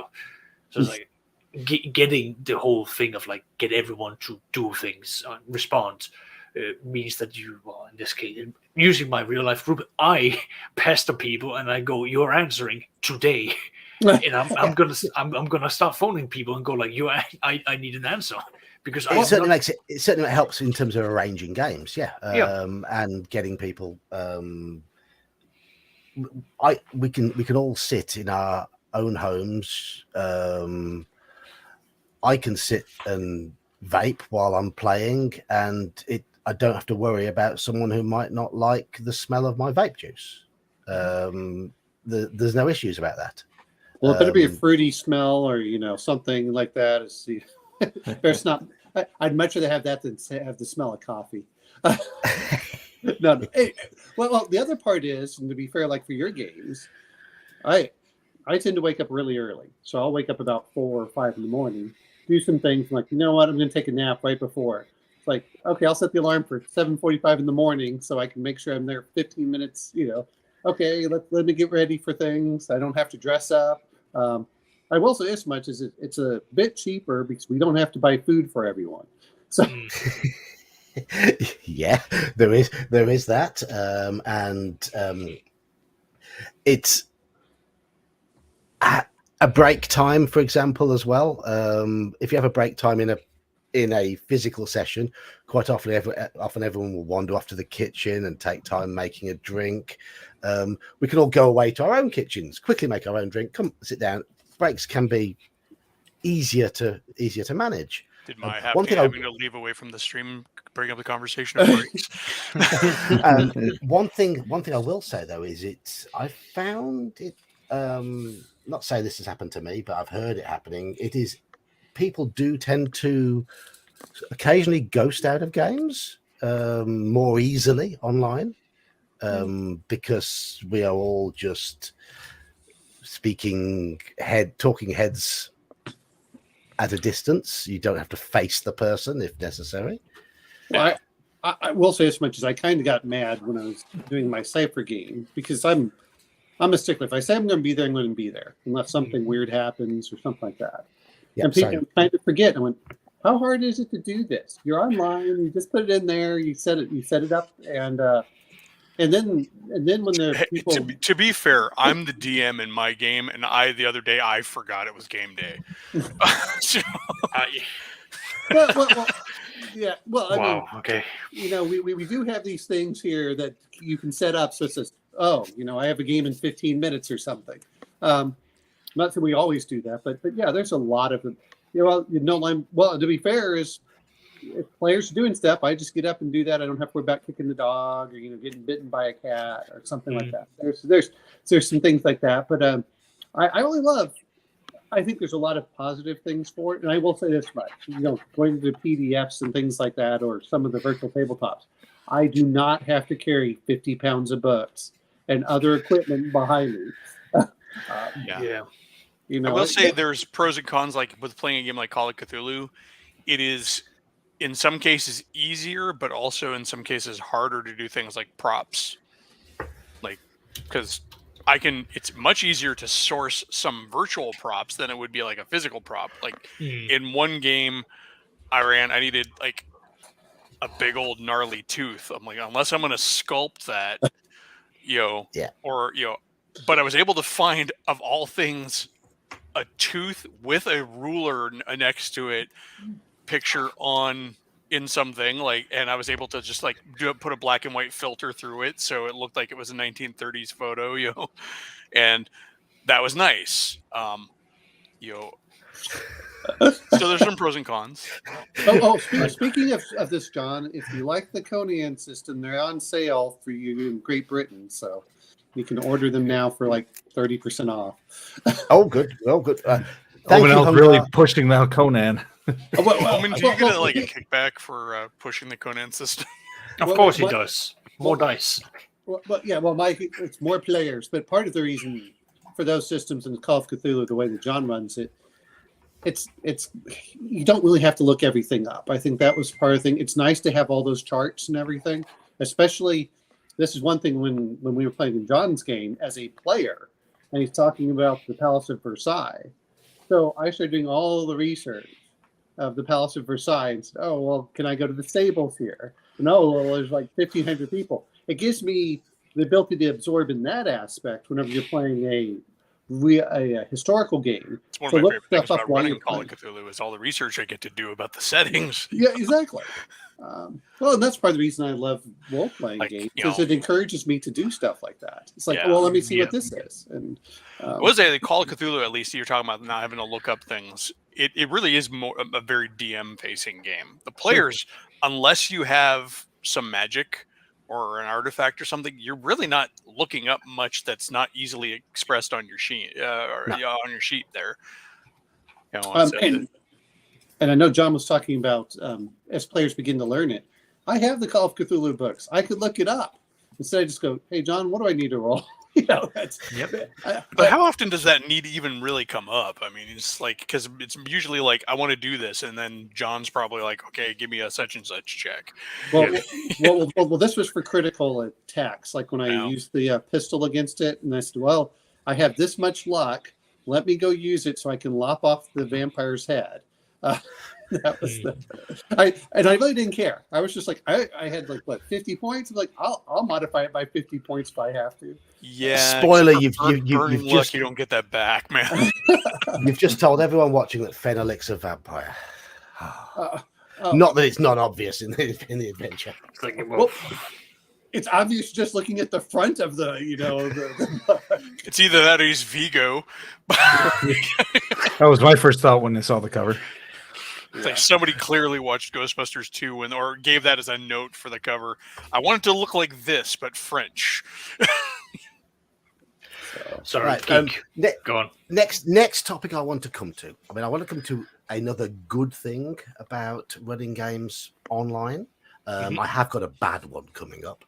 But the good one is that I believe that the experience of running games through Discord without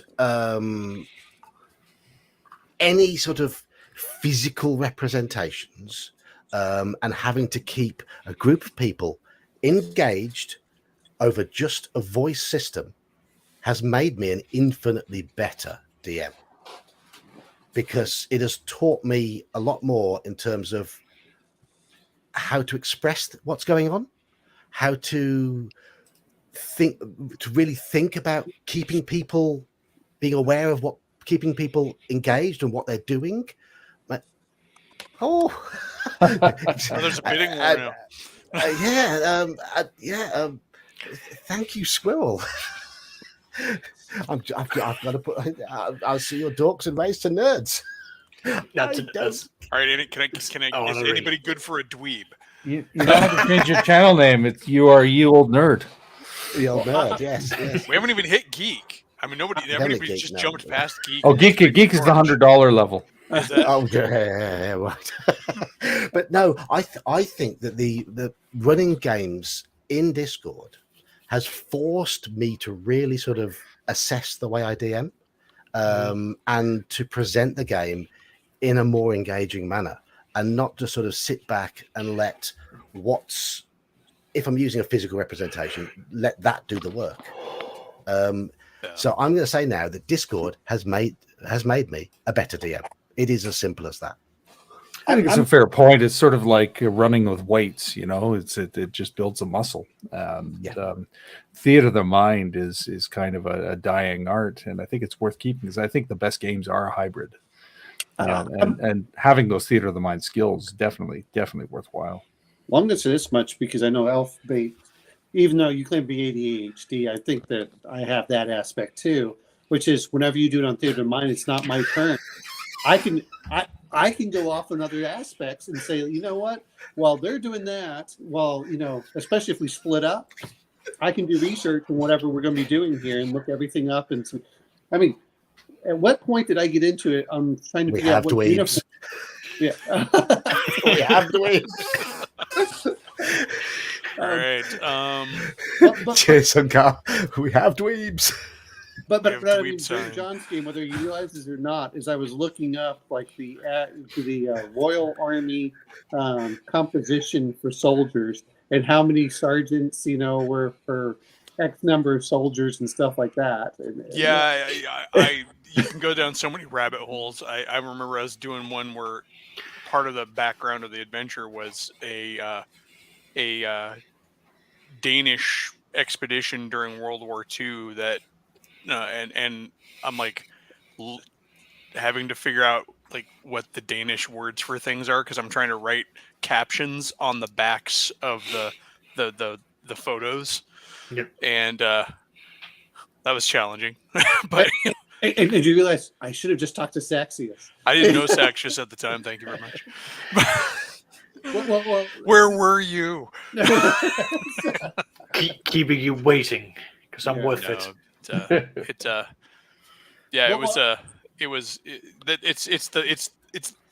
But of course I'm a miniatures gamer too, so that rabbit hole has been there. I play historicals, and I bought an entire book on the Jewish revolt just to figure out how to write an army list for it.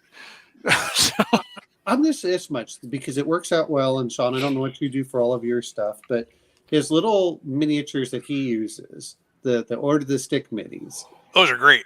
Those are fantastic. Those are better than I like where if they were going to be the full 3D, full dimensional stuff, because it makes things become ultra realistic. It's not as much. Holy crap! Squirrel, so those ones you use for the Order of Stick are that perfect representation.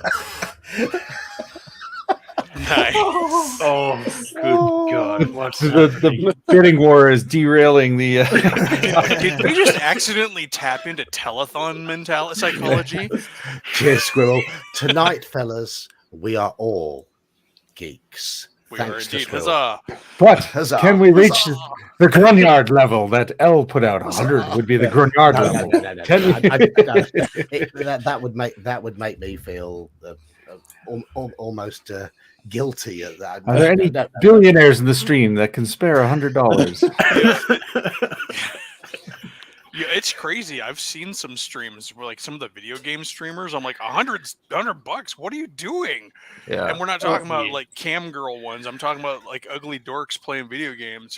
Yeah. I've seen that with Legend of Total War, and I've also seen that on some of the other streams I watch, which are like Robert Barnes and Viva Fry. But that's that's kind of rare. You're like, well, okay, that's great.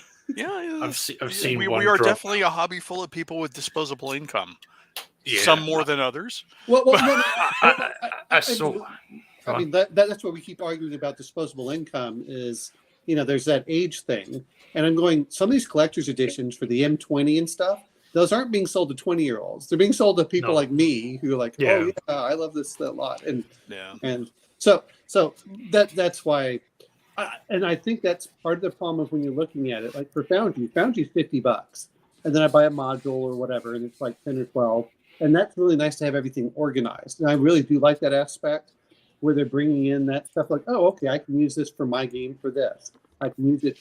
I think that's really helping. And I think that's where some of these other ones, when they're going through it, they might have some real problems of, okay, what am I allowed in we don't know what's going on with D&D Beyond, but if it's $30 a month, that's an awful lot when you start thinking about it. That's huge. Yeah.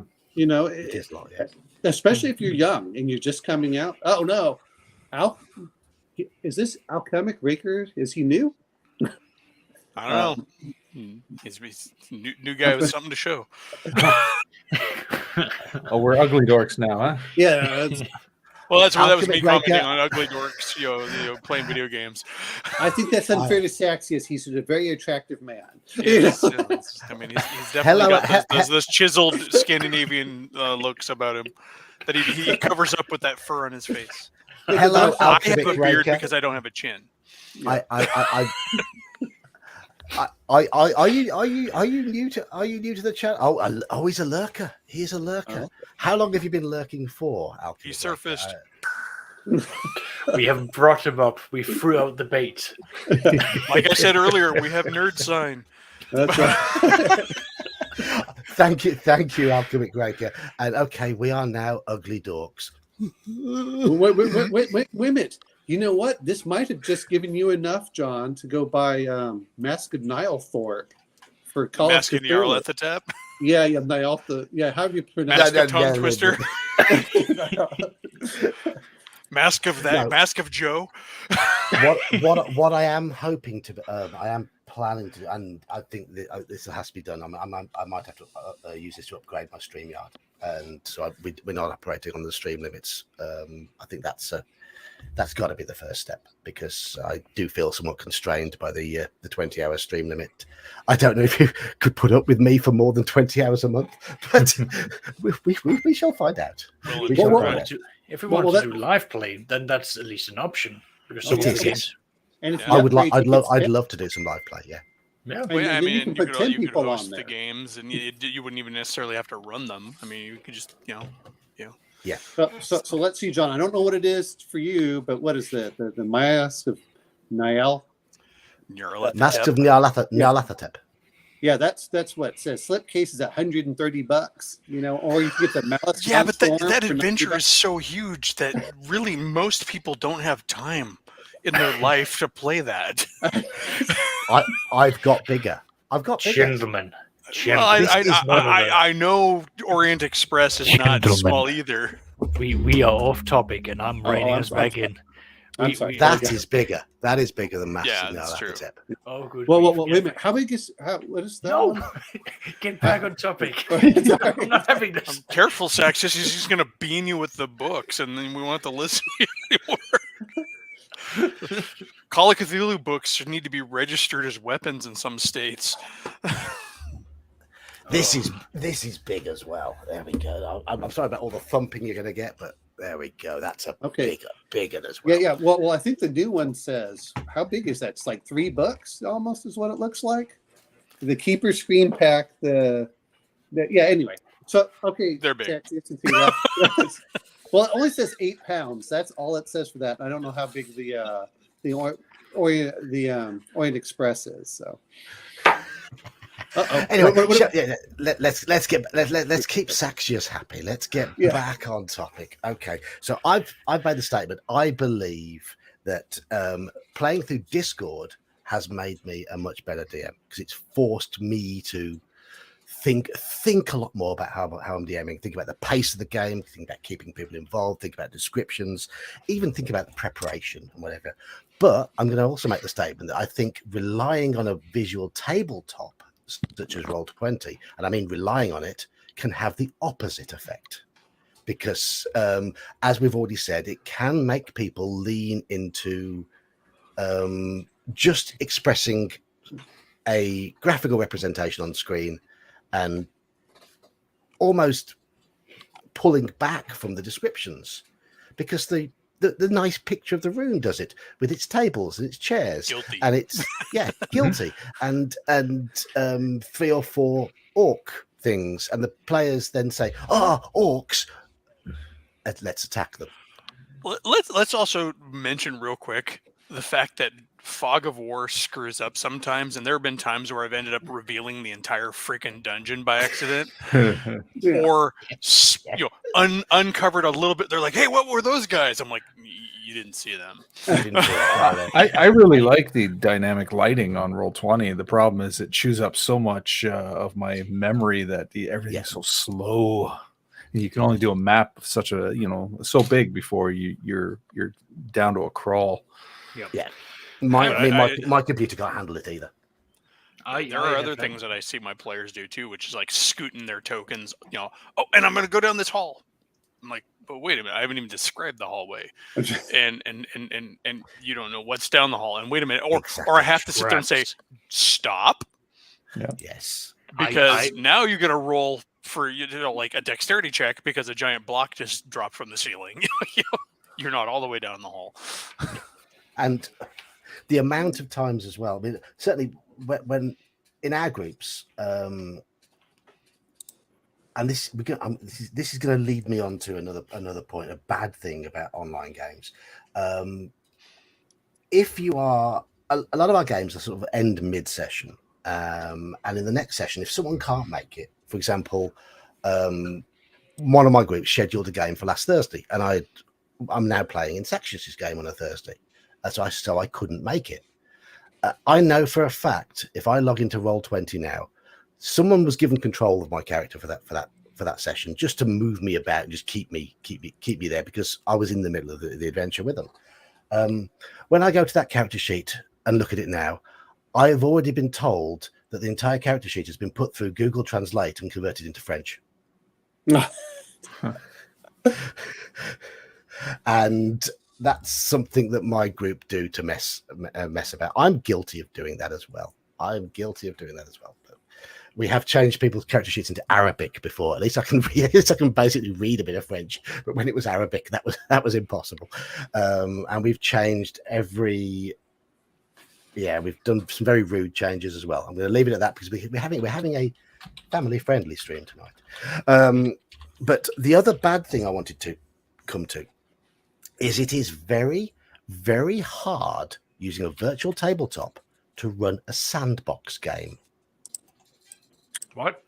I'm not going to say. Well, I guess it depends on what you have. I don't know. It's because a proper sandbox, when you're sat at the table, and I've got my whiteboard in front of me and I'm sketching things out and whatever, that I can rub them out quickly and whatever. I can do that without breaking the game up. But in a really sandboxy game, and if they're expecting to be moving things around on a map in a virtual tabletop, you've got to have those maps prepared, or at least have something you can bring in on the spur of a moment if they go somewhere where you haven't prepared it. But then part of the point of a sandbox game is the improvisation, and it is difficult. It's not impossible, but it is more difficult to improvise a proper sandbox game using a virtual tabletop because of that reliance on the visual maps being there beforehand. In Discord, not a problem, because you're playing Theatre of the Mind. But in a virtual tabletop, such as Roll20, the players are often expecting to see that visual representation. Yeah, you need to be able to freehand draw the maps if something comes up, for sure. If you're on a tabletop, like, you can draw them, you can point and click and create walls, but it's going to be slow. Slow, yes. I've been able to pull it off somewhat with Owlbear Rodeo, but that's because I kind of pre-funked with making a set of tokens that I could drop onto the board if they come across something interesting. Yeah, I've got the map.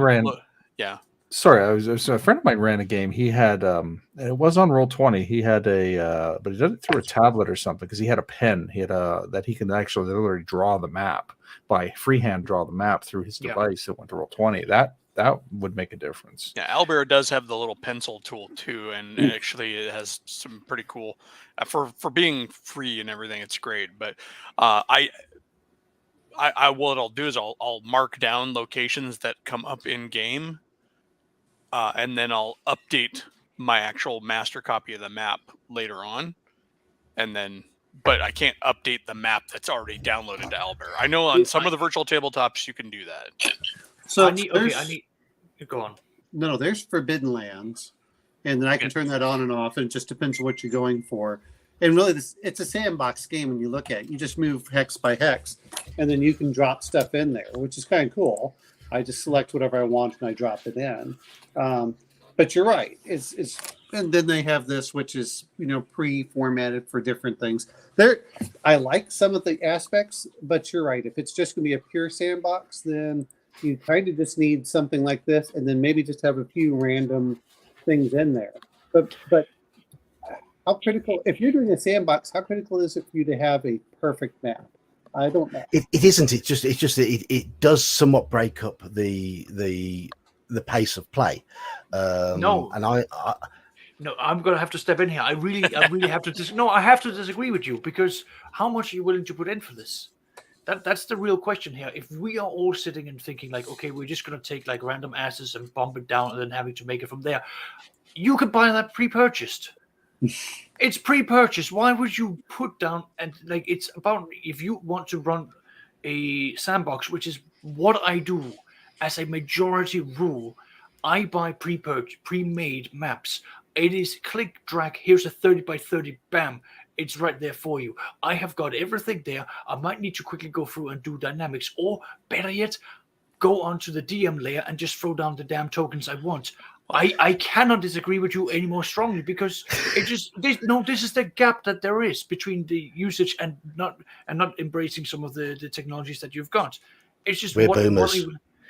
Well, I think also they're talking maybe a different experience than yours, Sextus. So you're talking about using a prepackaged, pre-done map.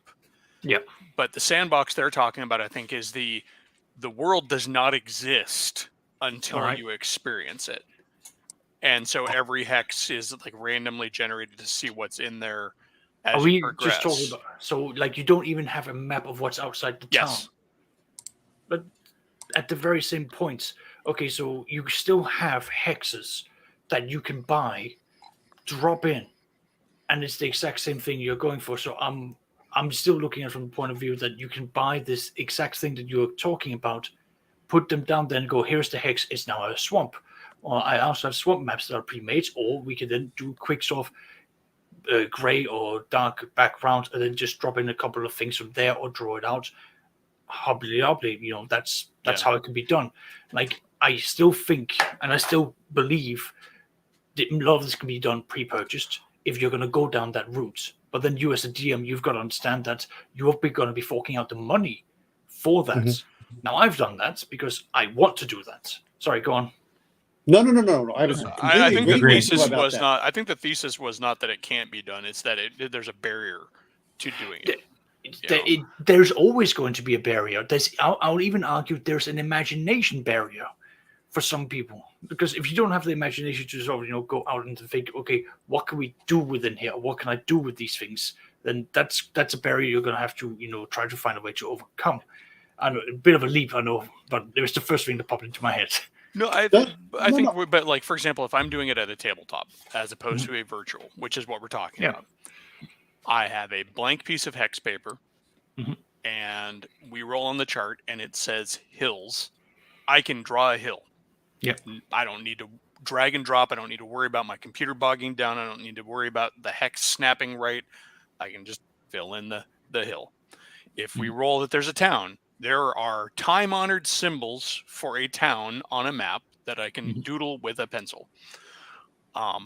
And that, I think, is where the major difference is. Regardless of how able you are to do it with a virtual tabletop, it's never going to be, I think, as simple as it is to do at the physical tabletop. I'm gonna kind of argue about some of this. With me? For those who don't know, they have their own channel in Discord for these arguments. It's open to all. And what's interesting is that we pretty much agree with each other. I think sometimes we're going through this, but kind of like the Statler and Waldorf for the channel. Yeah, exactly.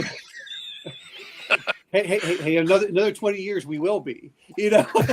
Fair. Probably not as wealthy and with our own box seats at a theater, but What else are we going to spend it on? VTTs. But no, I mentioned but Sean can hook us up with the right puppets, right? well, yeah, but I mean stuff like this, which this is the nice thing I like about, when I go in here, is I can allow players to actually have access to all the rules that they can look at any time. I don't see that necessarily as a player, but allows them to do that. Allows me to determine whether the players can see it. I mean, there's a lot of aspects in there, and for me, really, for Foundry, at least from my standpoint, and that's the one I use because I was cheap and I didn't want to pay a monthly subscription fee. I like this idea that I can open things up. I can allow players to look through different parts of the rules. I can block certain parts of the rules so they can't look at it. And they don't even have to bring their books in. So if they have a question, they're like, oh, let me open up this. And I can. There's a lot of stuff in there. And I agree with Saxius. I think the big problem that we know when we're talking about this is the expectation is if you go from someone like Saxius, who's spending a lot of money on the VTTs, and then you go to someone that's like John here, who has a potato of a computer where it can barely work. And the experience that you expect from the two, and I think that in some ways it's setting up unrealistic expectations for the players, and in some ways it's really making the DMs go, "Oh, I can't do that." Is that the techno version of the Mercer effect? Well, it would be. Yeah. It's the Saxius effect. There's not enough spreadsheets in this campaign. I'm not gonna lie. Saxius? I'm not gonna lie. I have actually had players come back to me and say that they struggle to get into other games because of the standards I put down to them. It's a compliment, but it's also like, oh shit, that's. I intimidated my own kids from playing D&D with me. Not on purpose, but I remember like, why don't you ever want to get in games with your old man? They're like, well, all I hear about is like how long you've been playing and how good you are, and I'm like, so like get that way overnight. I was a dumb 8-year-old once too, Well, and to be fair, is you really learn more from all the things that go wrong, and then all the things that go right. Because the stuff that goes wrong, you're like, oh, that's how to fix it. But like for Foundry, I would love to do Foundry for players and stuff. I mean, I've got a lot of modules. I like the way it looks, but I haven't run it But I want to be in a game that someone's running Foundry rather than myself, so I can learn how to do it. But I love the map. But I can also set, not that I've done it with this one, but I'm just using this one because it's already pre-made. There's your sandbox. You go from hex to hex. You roll on what occurs.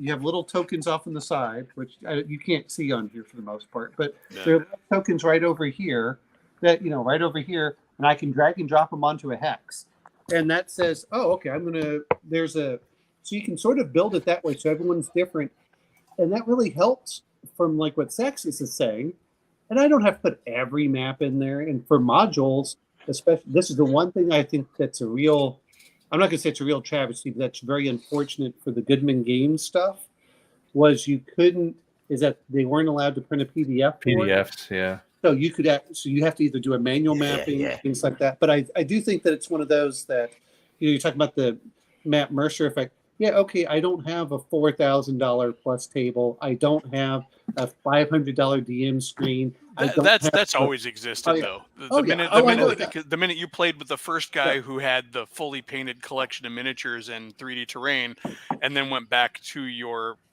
this M&M as an orc. Yeah. To say that though is I did. You could afford M&Ms? Wow. Yeah, well, child of the 80s, lots of pocket cash, free roaming. And supermarket own brand sweets. Well, the great thing about M&Ms is that as they die, you eat them. So it makes it really easy. It encourages you to slaughter your way through. But it's. I think that's one thing to keep in mind too. Is every argument you can make about VTTs. Sure. That argument has likely been said before about some earlier stage of advancing the hobby. Yeah, it does. I love hearing people talk about like, oh, you don't need all of this today. I'm like, okay, since when? Like that's been a discussion that's been going on since 1976. Well, even for miniatures, as much as I love miniatures, I don't really like playing with them when I do role-playing games. Here's the problem with miniatures and terrain. You see all these channels are like, oh, this crafting and all this. I'm like, that's great until it's the ultimate. Until you go into the unmapped part of the dungeon, like, all right, I have no miniatures for this next section of the dungeon. We're either going to be using proxies anyway, so at that point I may as well be using M&Ms, or we're not going to play until I have the stuff painted to play it. I mean, there's always been these technological obstacles because it's all technology. If you think about it, unless you have Sean, where he uses order the stick minis, you're just like, I'll pay like $20 and I'll just print them out on my printer. And those are simple enough to where if he needs one ad hoc, he's like, all right, I'm just gonna go ahead and draw a stick figure. And you know what's funny is the fact he uses those. I enjoy more than seeing some of the 3-dimensional stuff. I think the ultimate joke would be for those guys to make the character builder software using their graphic style. Oh, wait a minute. You know, that's the one thing we have not talked about for technology is character builders. Yeah. Is it on your list, John? I'm sure I touched on it in terms of people having their character sheets in front of them and having calculated their own character mechanics and written them down on a character sheet. It helps them run and understand their characters a lot more easily than a character builder would. I thought he was talking about the 3D models. Yeah, making your own models. No. Like, I'm referring to stuff like Conan, where if you have to do it by hand, it's a real pain in the butt. But when you do it online, it's very easy to get a character. That's bad game design, though. He talked about that earlier before you arrived. But I mean, but if you go through this, I can make a Conan character in probably 5 to 10 minutes. Who's being arrested? That's me. I live on a major route, so there's always like fire trucks and ambulances roaring by. I'm surprised we don't get that more for me because I'm the same thing. Well, and especially, and I know Saxers probably knows this too with all the spreadsheets. If you have to do some of these things like Hero Lab, and when you have to do Shadowrun, oh my God, that's a pain in the butt to do everything by hand, and to have a Hero Lab or something like that may be worth it just from that aspect to make sure everything's calculated properly. You know what the costs are. A lot of stuff is done in the background. And I think that's one of the things that, exactly. Well, okay. Well, you know what? I have to laugh because everyone says that. Play the hero system without a hero builder. No, but exactly, get prepared to do a lot of long math. Exactly. And it takes away from actually, and this is the point that I get into, like for Conan. Yeah, if you really want to learn depth and detail, but I want characters to create a character that they like very quickly, and we can sit around instead of spending 2 hours or 3 hours all trying to create these characters. Hey, you know what? Get on here with your character builder, type it in. We'll go through it. I'll get some recommendations on what's going there. The experience and the value of building it by hand only goes so far and lasts so long. At a certain point, you just want to be able to build your character. I mean, D&D Beyond does that. Like, I can sit down and build a character for 5th edition using all of the options that are out there now. The issue comes when learning the game and for players, because having those automated character building programs, it discourages players from properly learning what it is that creates their character's abilities in the game. I also feel it gets in the way of necessarily making meaningful decisions, because a lot of times if you can just point and click, you may not think about your choices as much. You might just see the name, for example. I've seen it in my own games that I've run, that somebody like clicked on a feat, for example, because the name of the feat was cool, and they get down to like, okay, and I'm going to do such and such. I'm like, that's not what that does. But the name of it says, yeah, I know, but it doesn't do that. well, and I'm looking at this. I just typed it in there. Is it a flaw in the system? Well, it depends on what type of game you want. If you want to play Shadowrun, you're going to be sitting there for a long time. How long did it take to create a character in Basic? The longest part of creating any character is almost always equipment, and that's where you have to do that stuff, and that's where it really comes in. Now, but how simple and basic is basic? Yeah, it's the thing, Well, but I mean, even for Conan, this is the reason I mentioned for Conan, it's very easy for me as a DM to sit next to the player and say, okay, let's go pick this. And so they go down a path. Like, okay, well, what do you want over here? Okay, this is we're going to roll this, or you get to pick one, and I can guide them through it, and they don't have to think about certain things. It's just like, oh, I recommend that you probably want something in melee. Okay, I'll just put one there as I go through, and I don't mean it is done in a vacuum. I think that's the problem when everyone looks at it, but it's a lot easier to just to sit down and say, I'm going to get it. You go through the process.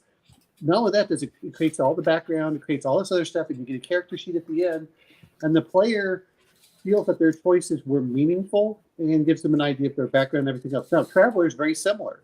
I would much rather have a Traveler character builder than have to do all that by hand myself. Yeah. Okay, yeah. If I could jump in. Warhammer 40,000 Rogue Trader. There is a specific system for the game master to generate a star system. Doing that by hand, I will tell you right now, is one of the most tedious things. Oh yeah, that goes all the way back to Traveler, man. Exactly. I'm totally there with you. And that Traveler was like super realistic too, as realistic exactly by 1970s standards. And having a program where I just go, I need a system. I can just pump out a couple of systems, have them printed out, they're done, dusted, and it will then refer me straight to the page with the rules that I need to read. Because, well, the creator said he didn't want to replace the books. He wanted to just give a easier system. Same goes for generating ships. That's something else. Though for the players, sometimes it builds character because the players need to know what their ship does. But that is more of a convenience versus the crunchiness of the system. I'm going to say this much: having done concrete design, Traveler Starship is meant to be done by some of this stuff. With the iterations and double check, and you go, is this really that much fun? And do you know if you made a mistake? That's part of the problem that you get into it. And to have a builder of some sort in there where it automates it, where it does the checks for you, or says this isn't valid, is really nice. I mean, those are, at the end of the day, I think we want to play games. And if we don't, then we're just going to we're going to sit in the background and create our own little stuff. Well, that's great. Geek already said that MERP runs nicer online for him. Because yes, it does. It does all of that stuff in the background. I mean, I enjoy making MERP characters manually, but I've had to teach quite a few people in the last 6 months the nuts and bolts of MERP, because I've run it online for quite a few people, and having that Roll20 sheet up where I've got someone online who I'm talking through it, and it's automatically adding the bonuses up down the side, helps me demonstrate what everything means. But I do make a point of explaining what is happening and why it's happening, because I think that's important. So we are still doing it manually, but it's doing the mathematics for us, and that's helpful. And yes, MERP has got its issues in that it's a game that can give you headaches running it at the table because of all the numbers, and that is its flaw. But I have thoroughly enjoyed running it online because it irons out most of those headaches, and I find it runs very, very smoothly and fluidly online, and I'm now able to bring in the story elements that I want to for a Tolkien type world. I think it's important. I mean, there is such a thing as a game that's playable and more playable or more enjoyable with the right tools, and that's where technology can come in. An example for the board game sphere of things, Mansions of Madness, a Call of Cthulhu board game, if you've ever played it, it's great, has a lot of moving parts. And requires, if you're going to sit down and play it at the table, requires one person to kind of choose not to play the game and facilitate the game.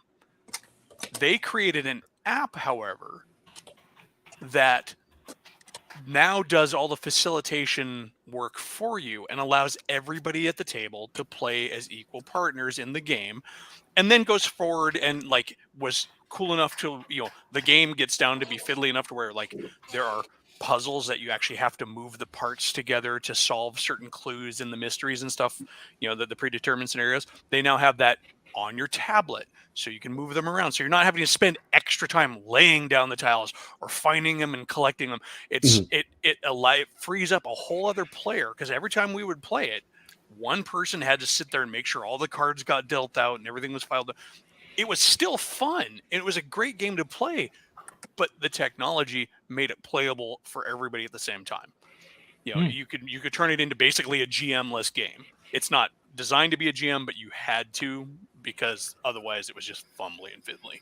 I'm going to bring up the other thing is that you're going to, we're talking about character creation. That's the big reason I like character creation builders is, if you do it by hand, it's going to take hours. But if I get everyone in a group and it takes them 10 or 15 minutes and they do it, man, that makes it so much easier to just say, okay, everyone, let's get together. I see riffs, and I mentioned a lot of other stuff out here.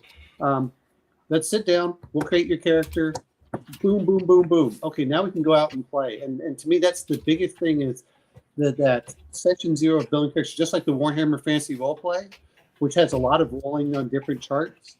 That's awfully nice to have that automated. But yeah, that's what it is. I don't want people to go over and do it in isolation where they don't understand what they're doing. But man, as a DM, it's awfully nice to sit next to you and say, okay, this is what I suggest you do. This is what we're doing. Yeah.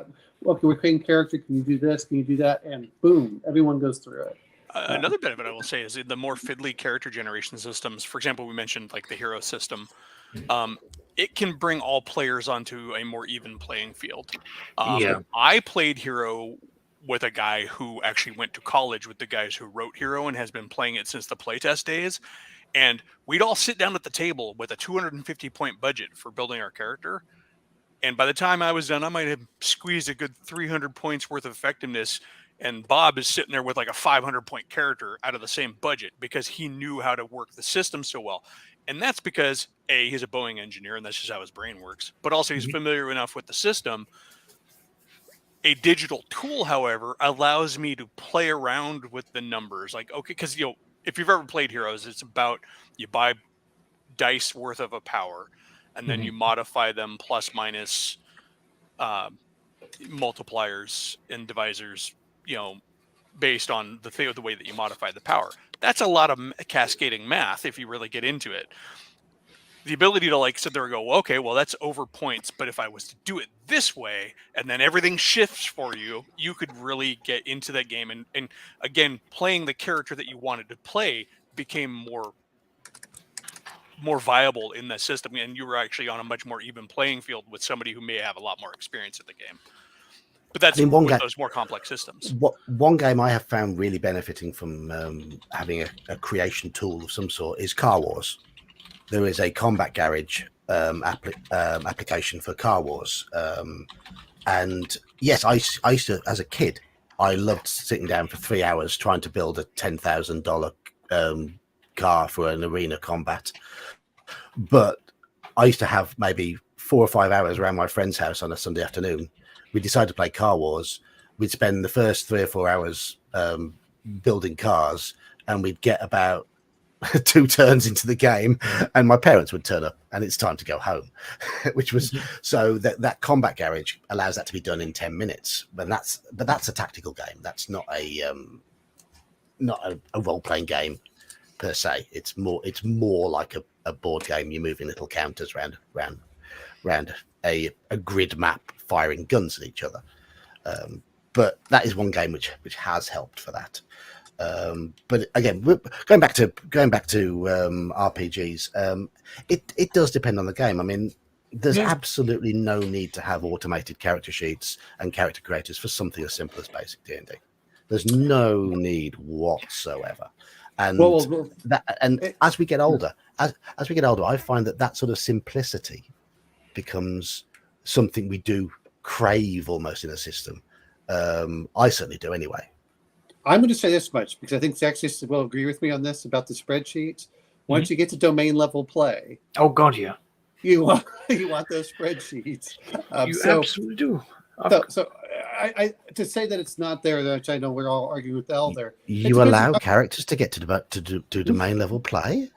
What's up with you? Are you proper DMs? I don't allow or disallow it. If they get there, they get there. Yeah.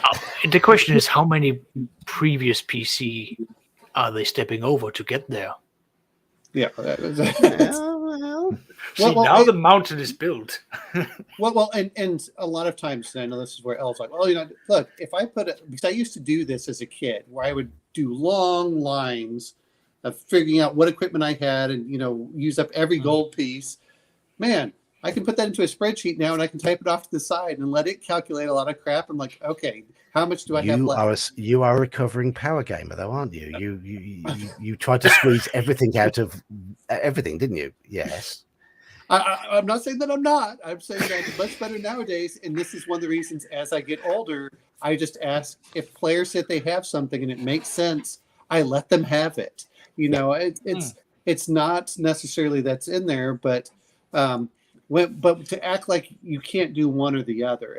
But again, like you said, is for Dungeon Crawl Classics, there's an automated one that they have where you can create 50 sheets of 4 characters per sheet, and it takes like 10 seconds. You're like, boom, okay, that's easy, and you can just hand those out to players. Again, that makes it. A lot of these automation things are for us as DMs to speed up the game for both us and the players. And Here's the thing, though. What's more satisfying? Click or okay. I've just rolled a 17 on 3d6. Hey, I've got a fighter. Hey, John, do you remember when you were rolling? You talking about the method and how you hated that one method because you rolled too many dice.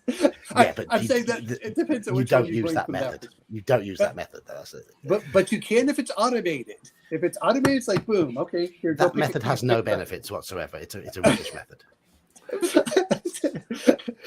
You just argued against your own argument and say no, you can't use it now. That video proved it was a rubbish method. But it's down for what's the system you're using, what's the intent of the game, what are you trying to go for? I mean, my group who played Pendragon, where you're not meant to be doing domain level stuff, where you're meant to be knights just living out Arthurian legends, being heroic, good people, that turned into Crusader Kings very quickly because I looked at it and I went, well, here are some things you can buy for your homes and so on. And one guy went, I need a mill. I need a mill because you, and he would point to the other player, you have wheat. We will start, exchanging out. We can have flour. The guy over there, he's by the river. We can make bread. We will literally. What's this advancing? What's this advancing quickly? I've played Pendragon once. We all died. What's funny is my brain went to a totally different part because he's talking about when he said wheat and flour. I heard weed and flour, and a completely different discussion of commodities. But, I am going to come back to the first point I made, though, and let's not go down that line because these streams keep getting demonetized because YouTube are a bunch of idiots.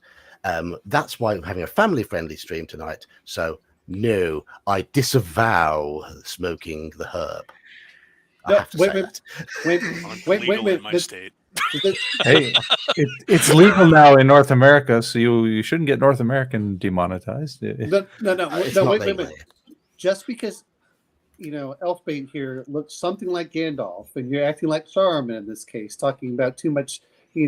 Of the Hobbit pipe weed. Which is funny because it was if we want to go down a total rabbit hole, it was never meant to be anything like weed. So that's a Jacksonism. YouTube doesn't understand context, though, does it? That's true. We have proved. No, but it doesn't understand accents either. If that's going to be the case, then why am I here? They don't understand logic or common sense, but we can go down that rabbit hole. Yeah. Well, anyway, but the point I was making is. My players just decided to take a game that was so centralized around, you the individuals, you the knights, you doing good things to no, we must now have sheets. We must now do, cross marriages. We must have these packs all made. And it became less about, them going out on adventures and so on. Like that became a side thing.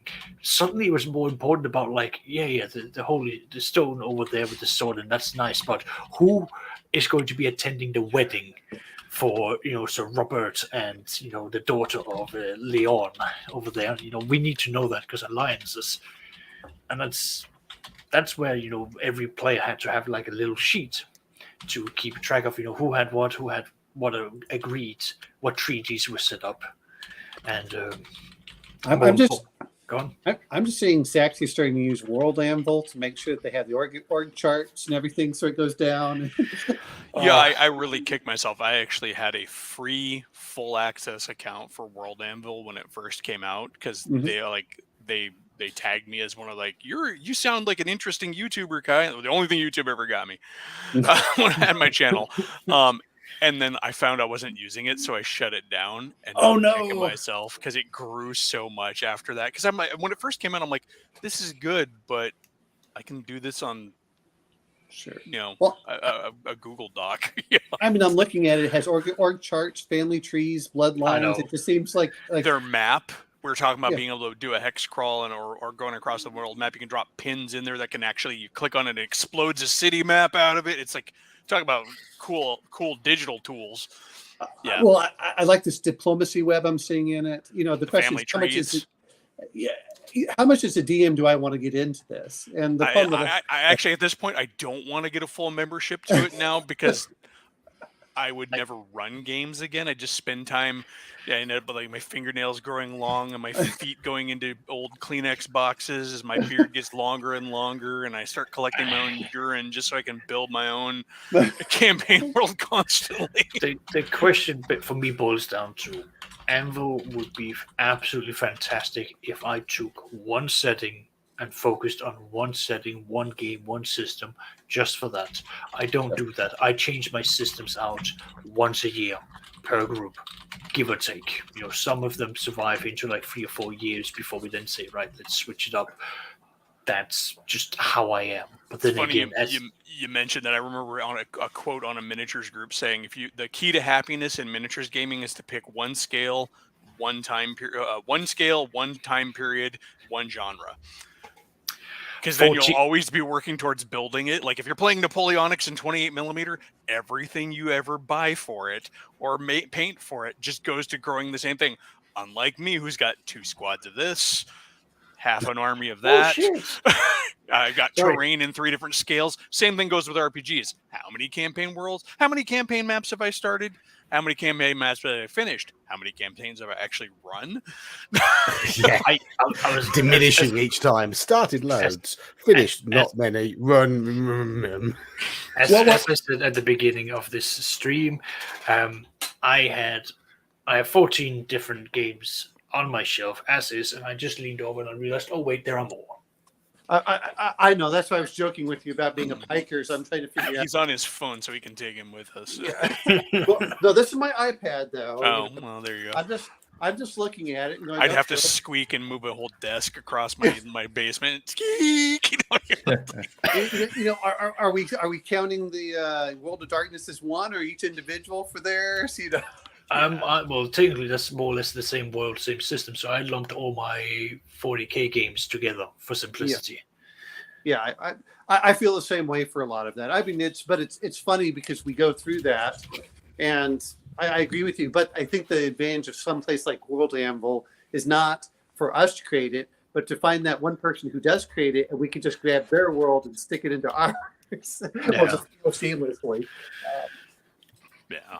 I mean, I can go down some rabbit holes. There is a miniatures game that I'm designing, and a miniatures range I'm designing about mecha, and I've got the design lineage of the machines plotted out. Like they started with this, and these 2 design elements went into this particular machine, and this got updated.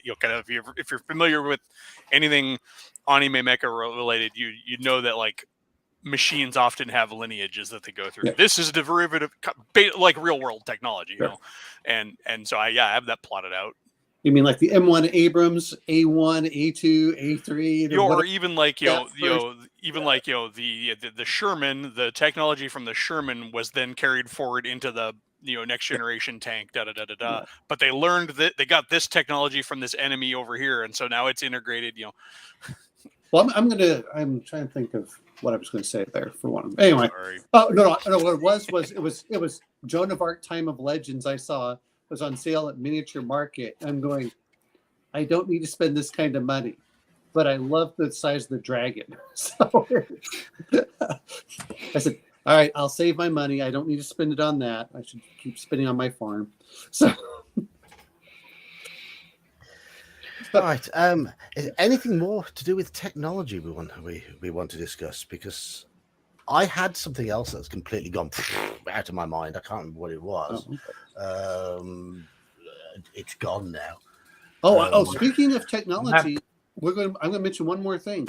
Because we are talking about stuff, 3-dimensional printing.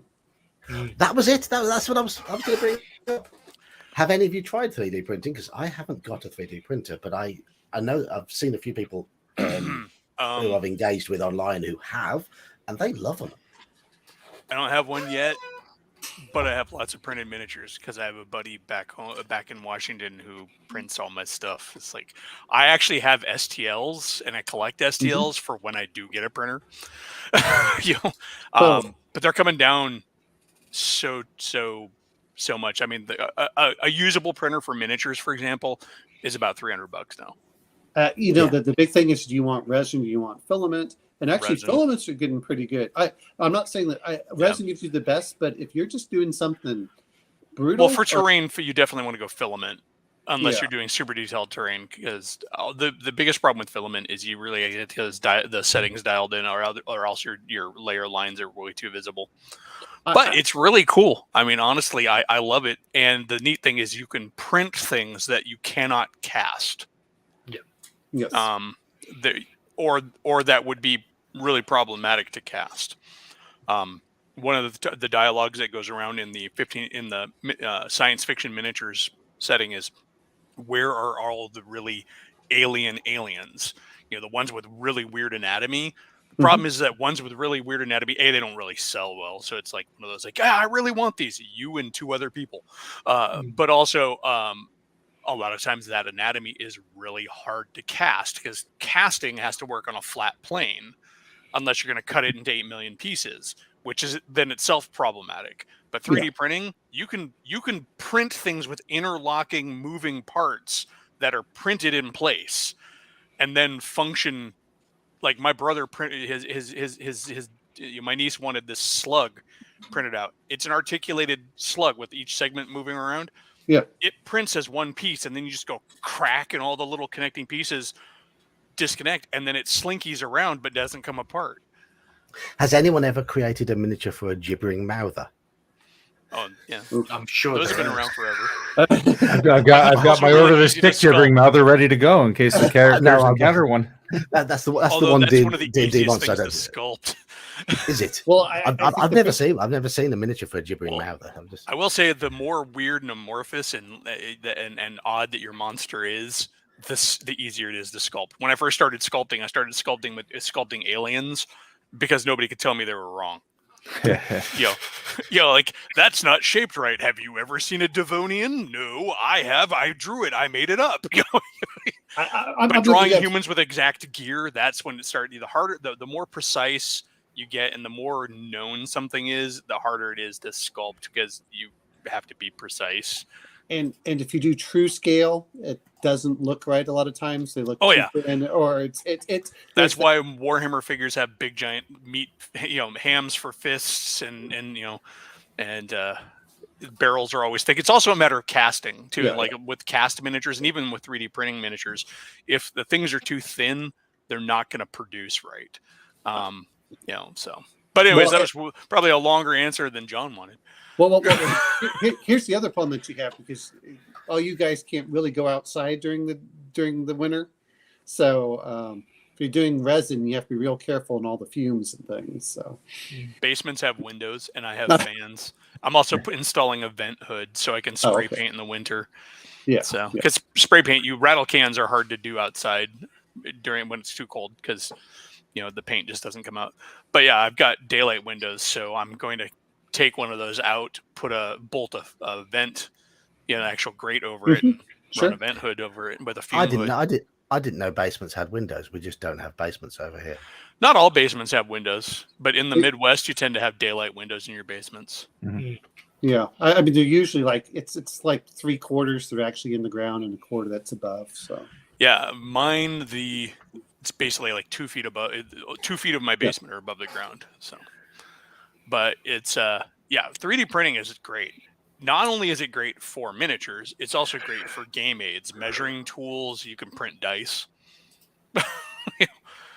in ways that are really hard to they have crazy dice that actually have interlocking, inner twisting parts that you can print.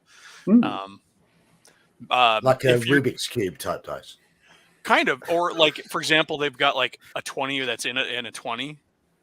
Oh wow! That's like the outer 20 is actually a lattice work with the numbers as a cage. With inside, you've got a solid 20. So on the 2D20 systems,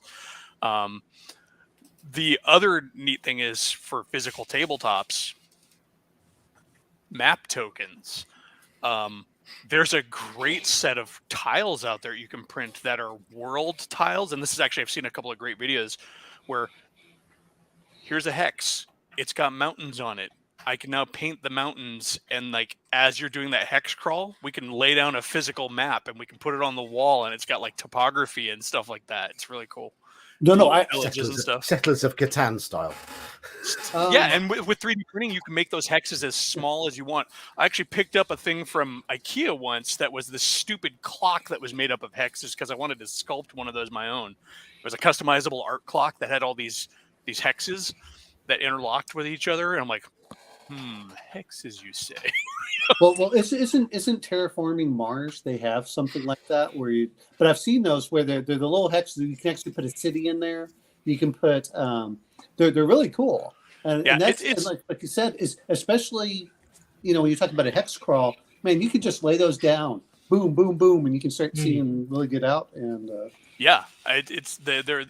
there's a lot of really good.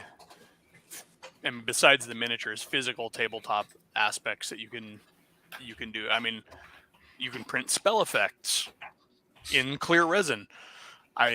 It's crazy. I've seen guys print like Star Wars miniatures in clear resin that are colored to the lightsaber, and then they paint the whole figure except for the lightsaber, and then they run an LED up the miniature to where the lightsaber now glows like it's actually active. Oh, that is cool. Yeah. I mean, I think that technology is the double-edged sword. You have to be careful about, we joke about, Saxius using all the spreadsheets of how much time and effort does the DM want to spend on it, and how much is just required to just have fun, which is, and Mage's Musings is almost the exact opposite, which is I'm just going to print out and use a pair of scissors. I will say the double-edged sword of 3D printing is that it can often be way too easy, and you look at your wall one day and you've got all these miniatures I go to my brother's house and he's got a whole wall in his game room that's all these miniatures that he's printed, and some of them he's bought, but a lot of them are printed. Like, they're not painted, and do you really need them? How often does a walrus man come up in your campaign? Yeah. But it's a cool miniature, and it's so easy because there's so many companies making STLs now. Yeah. But, I mean, obviously, I don't game with miniatures often by choice. When I play D&D with my face-to-face group, they do rely a bit on miniatures. I'd rather use them a lot less, and I must have about. Okay, I've not got a miniature collection anywhere remotely the size of Elf Baits, but I have got 2 Reaper Kickstarters up in my attic that do still need painting, and there's about 300 miniatures there that just haven't had any paint put on them at all, and some of them haven't even been glued together yet. Yeah, I have exactly 3 miniatures left from my Warhammer days, and those are my prized possessions. I don't think I'm going to go back into miniatures ever again. So I took it one stage further and I started making my own. I'm like, how crazy was I? I do paint things sometimes. Yeah. Is that a weeping angel? Yeah. So what are your miniatures that you? Look, the base. No, I'll get them. Oh yeah. I'll get them. Just a moment. I mean, he said Sometimes they they were get his to be prized really possessions, so we have tiny. to see it. Yeah. Troll. You know, sometimes that's yeah. So I can paint. I'm not brilliant at painting, but I can. I'm an That's okay very amateur. good. I'm an okay amateur. You know what though? So I've started finding out I'm just happy with spray painting them white and then putting a little bit of shading, and I'm good. You know? And I have, which I lent to my friend so he could paint his guitar. It just didn't work out right for him. But I have an airbrush that I have to go clean out the airbrush to buy a new airbrush. So he left the paint in there, and I'm like, no, I have to get a sonic cleaner. Yeah, don't be like Eli and have way too many miniatures. Okay. So what is that one there? Don't know if you can. That's That is Volkmar from the old Warhammer. This one is made out of lead. So it's one of Is the it old cookies? Is it sewing? No, it's miniatures. Mine's that's actually a female half orc barbarian, specifically bought for one player who's playing a female half orc barbarian. Okay. Yeah, so I've got Volkmar. I've got the army that I made because I went for Talabheim, mainly because it has the Danish colors. Okay. So I found one. This one was the general, and I got a griffin or a baby griffin attached to it as well. Cool. Purely because I then later got the big griffin, and I then made the exact same model, but for it to be having been grown up. And I've got the Empire steam tank. Okay, yeah. I do a lot of conversions and stuff myself, so I like fiddling with stuff. Like here's a pit fighter for 40K that I did. Nice. He has like 8 billion different pieces. And to bring technology into this, how it really helps for me is I am awful at imagining colors.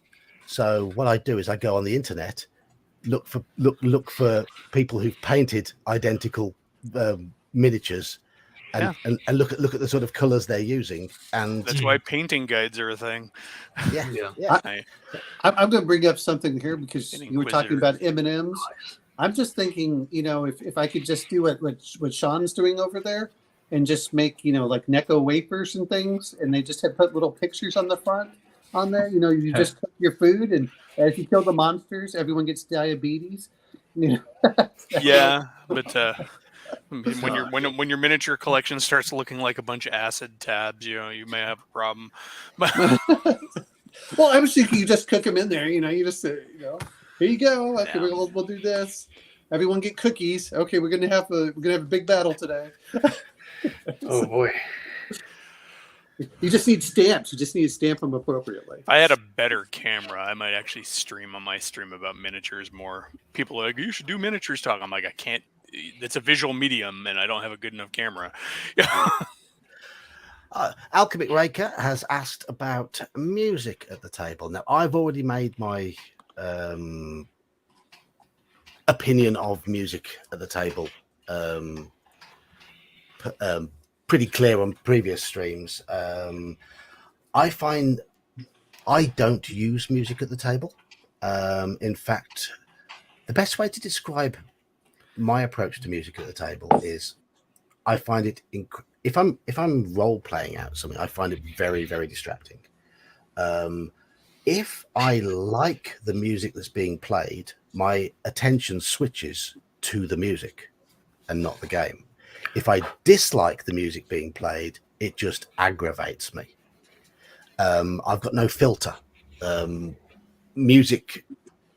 Background music doesn't exist in my world because I've got no mental filter when it comes to music. I'm the sort of person who in a work environment, if I'm concentrating on something, I have to turn the radio off. It's caused issues at jobs before where they've had radios in the office, and I just can't concentrate on what I'm doing because they've got a radio station playing music that I don't like. But having said that, in one of our 5th edition games, we recently had a massive battle ending a big sort of story arc, and it was a huge battle.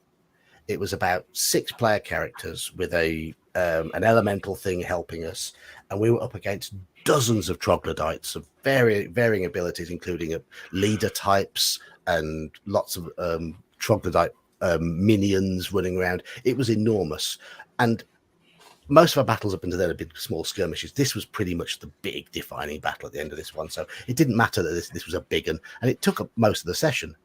I would not have stayed particularly engaged in that battle because it went on for too long had I not put on some music. I started off by putting on the song Invincible by Tool, which is all about warriors fighting.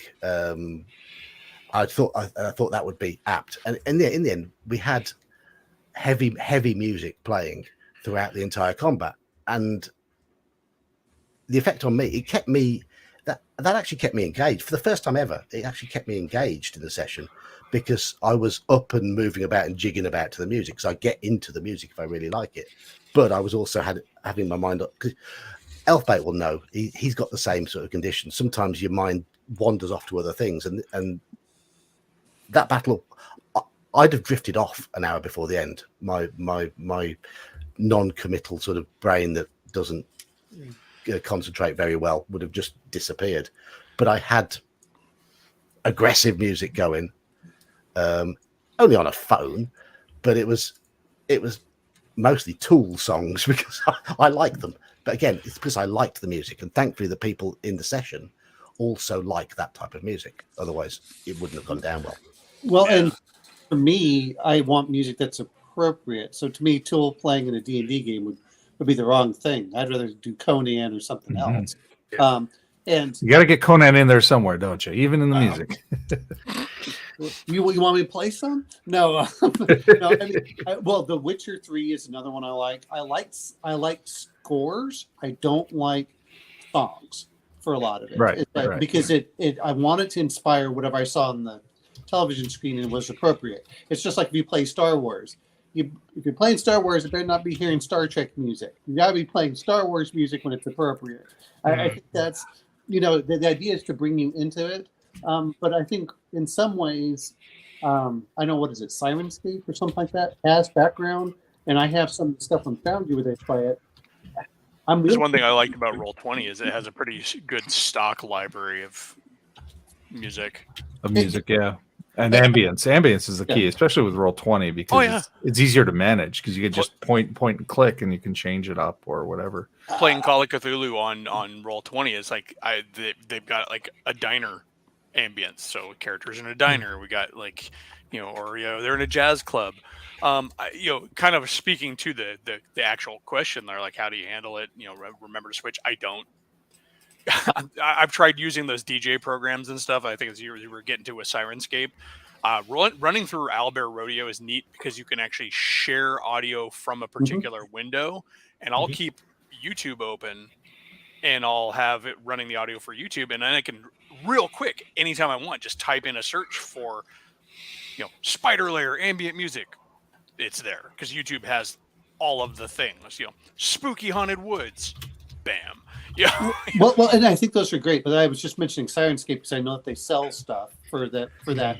And ambient sounds are fine. I think the problem a lot of times is, for me, is I want music very low, so it's in the background, so I can get the feel. But it's not. Background music doesn't exist. Well, you say it doesn't exist for you. For me, it's no matter where I go. If I can't talk to the person I'm with, I don't like being there for the most part, unless I go to a concert. I said, no, even if I go like for bars and stuff, it's like, look, I'm here to talk to my friends. I'm not here to listen to music. I can go home and listen to music a lot better. Yeah. But I think I don't know what all this is in there, but I think really music all too often it doesn't last long enough for how long you want it. That's one problem for it. There's a combat song that goes for 3 minutes, but our combats take 20 minutes. So go ahead. Well, it's at the end of the day, for me, it just boils down to the ambience, or it's the background noises for the setting that is more often the important thing, and that's what I think is often the thing that most of us are describing. Like, you're walking through a forest, well, we just need forest noises. Most of us have been into a forest. We know what kind of noises it is, the wind in the leaves, that sort of thing. No, that helps. In the Pacific Northwest, never been in the woods. I'm gonna laugh at Saxius because if I probably played cicadas, he's like, "What are those?" Even though down here they're all over the place.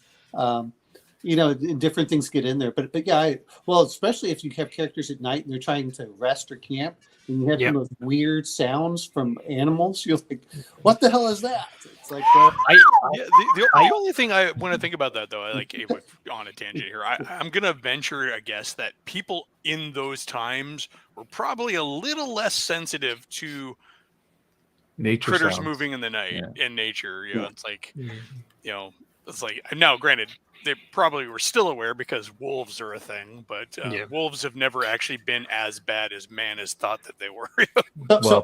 Predatory cats, yeah. Well, I'm going to say the cats are the things you really got to worry about. Which is, I was reading the book called Rabid, or listening to it on that, and that's probably a lot of times getting there, and that absolutely terrified people because they did know about rabies. So hydrophobia, yeah. Yeah, exactly, and that sounds like it's a lot of fun to play a character at some point. You're going to die. It's okay. We just have to have a long rest, and we'll be fine. So take it to another one. Because something again, as I said, I use ambience, but sometimes I also find that some of the, again, using tabletop audio, some of them's got very specific background noises that I want to then have to sort of give a very specific feel.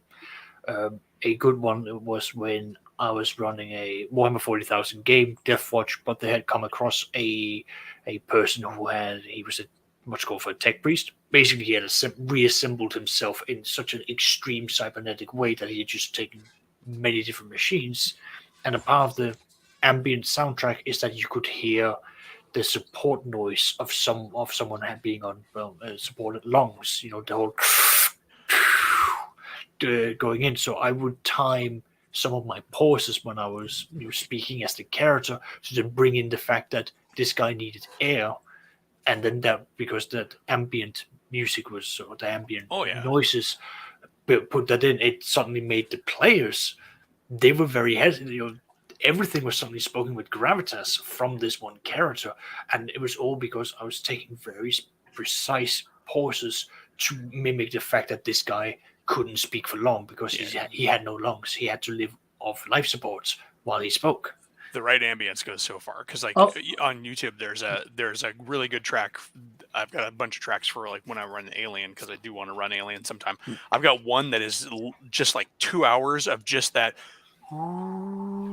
for the basically the HVAC system, the life support system, just the general drone of the ship, and then that's every so often like inhale of the venting system. And if you run that in the background, and then occasionally it'll have like a system beep, that beep, and it's like that really helps people get in. Or when we were playing Aliens, even back in the day, before there was an Alien game. We had a wave file, tells you how old this was, of the motion tracker.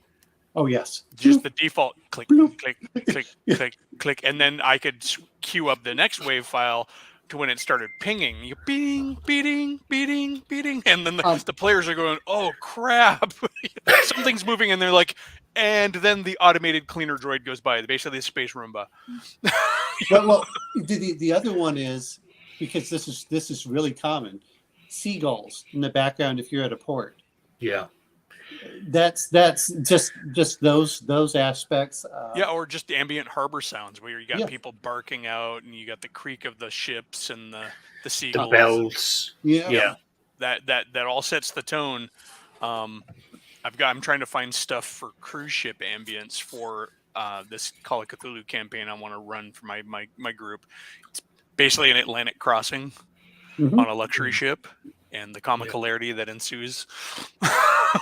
I think, looking at this, and you're talking about for Alien and stuff where they have, and I know Sirenscape has the Alien sounds you can use with everything for all of the sounds they used in the movie. You're like, oh, that's kind of cool. I will say, talk about technology and devices at the table. I know we got 2 minutes. Fun like anecdote. Playing Star Wars. Buddy of mine decides he's going to play a Wookiee, right? He found a program that was all Wookiee sound bites on a soundboard. He only communicated in game through the Wookiee stuff. Like the only dialogue he ever said was keying in the Wookiee noises, and then he would like narrate what he says. My character says that he doesn't want to go. And I'm like, that was so fun. And then it was just he found it on his own. It was a fun use of technology, and that's one of those things that could have been so annoying, but but with a whole table for, and we're used to watching Star Wars movies where we don't ever get subtitles for Chewie. We only have Han responding to him, and it was cool is because depending on the circumstances of the game, it got to a point where the other players just started improvising off of him, and he didn't actually have to narrate stuff. It was like, and the stormtroopers come around the corner. Yeah, I know, we're in trouble. But no, so technology can be fun. Yeah. I think these are all great. It's one of those things that I guess the other question is, are your players willing to pony up money to help some of these tools or not? And I'm not saying that they have to do it, but it's like, hey, we'd like to have this. Well, you guys going to help me or not? If not, then we're going to stay at the slow technology level. If you're going to help me, then I'll up my game. I think,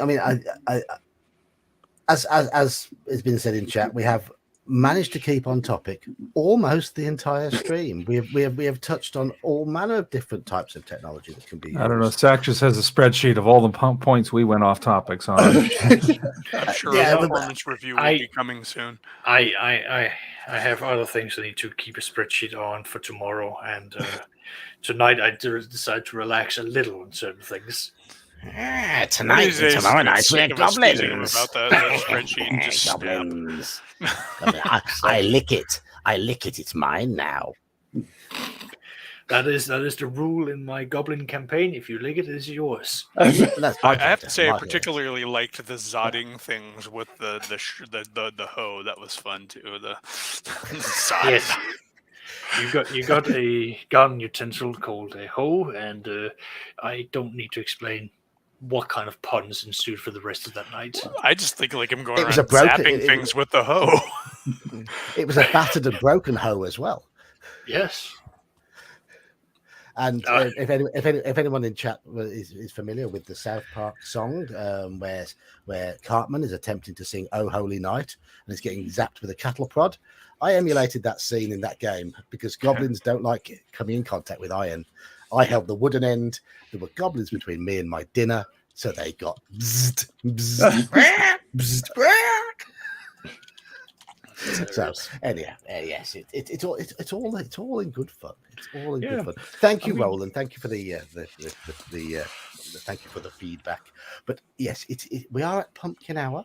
We have come. I'm pretty sure the conclusion to take from this stream is, despite what some people will say, technology hasn't completely destroyed our hobby. In fact, it has opened up a number of interesting and very welcome avenues. It can get in the way. It can be a pain, but it depends on the group, it depends on the game, and it depends on the style of play you want to have. I've said quite openly that Discord has made me a better DM. And that's coming from someone who really does not like to play with physical things on the table. I prefer to play Theatre of the Mind. Discord has really, really helped me do that. I think VTTs have their place.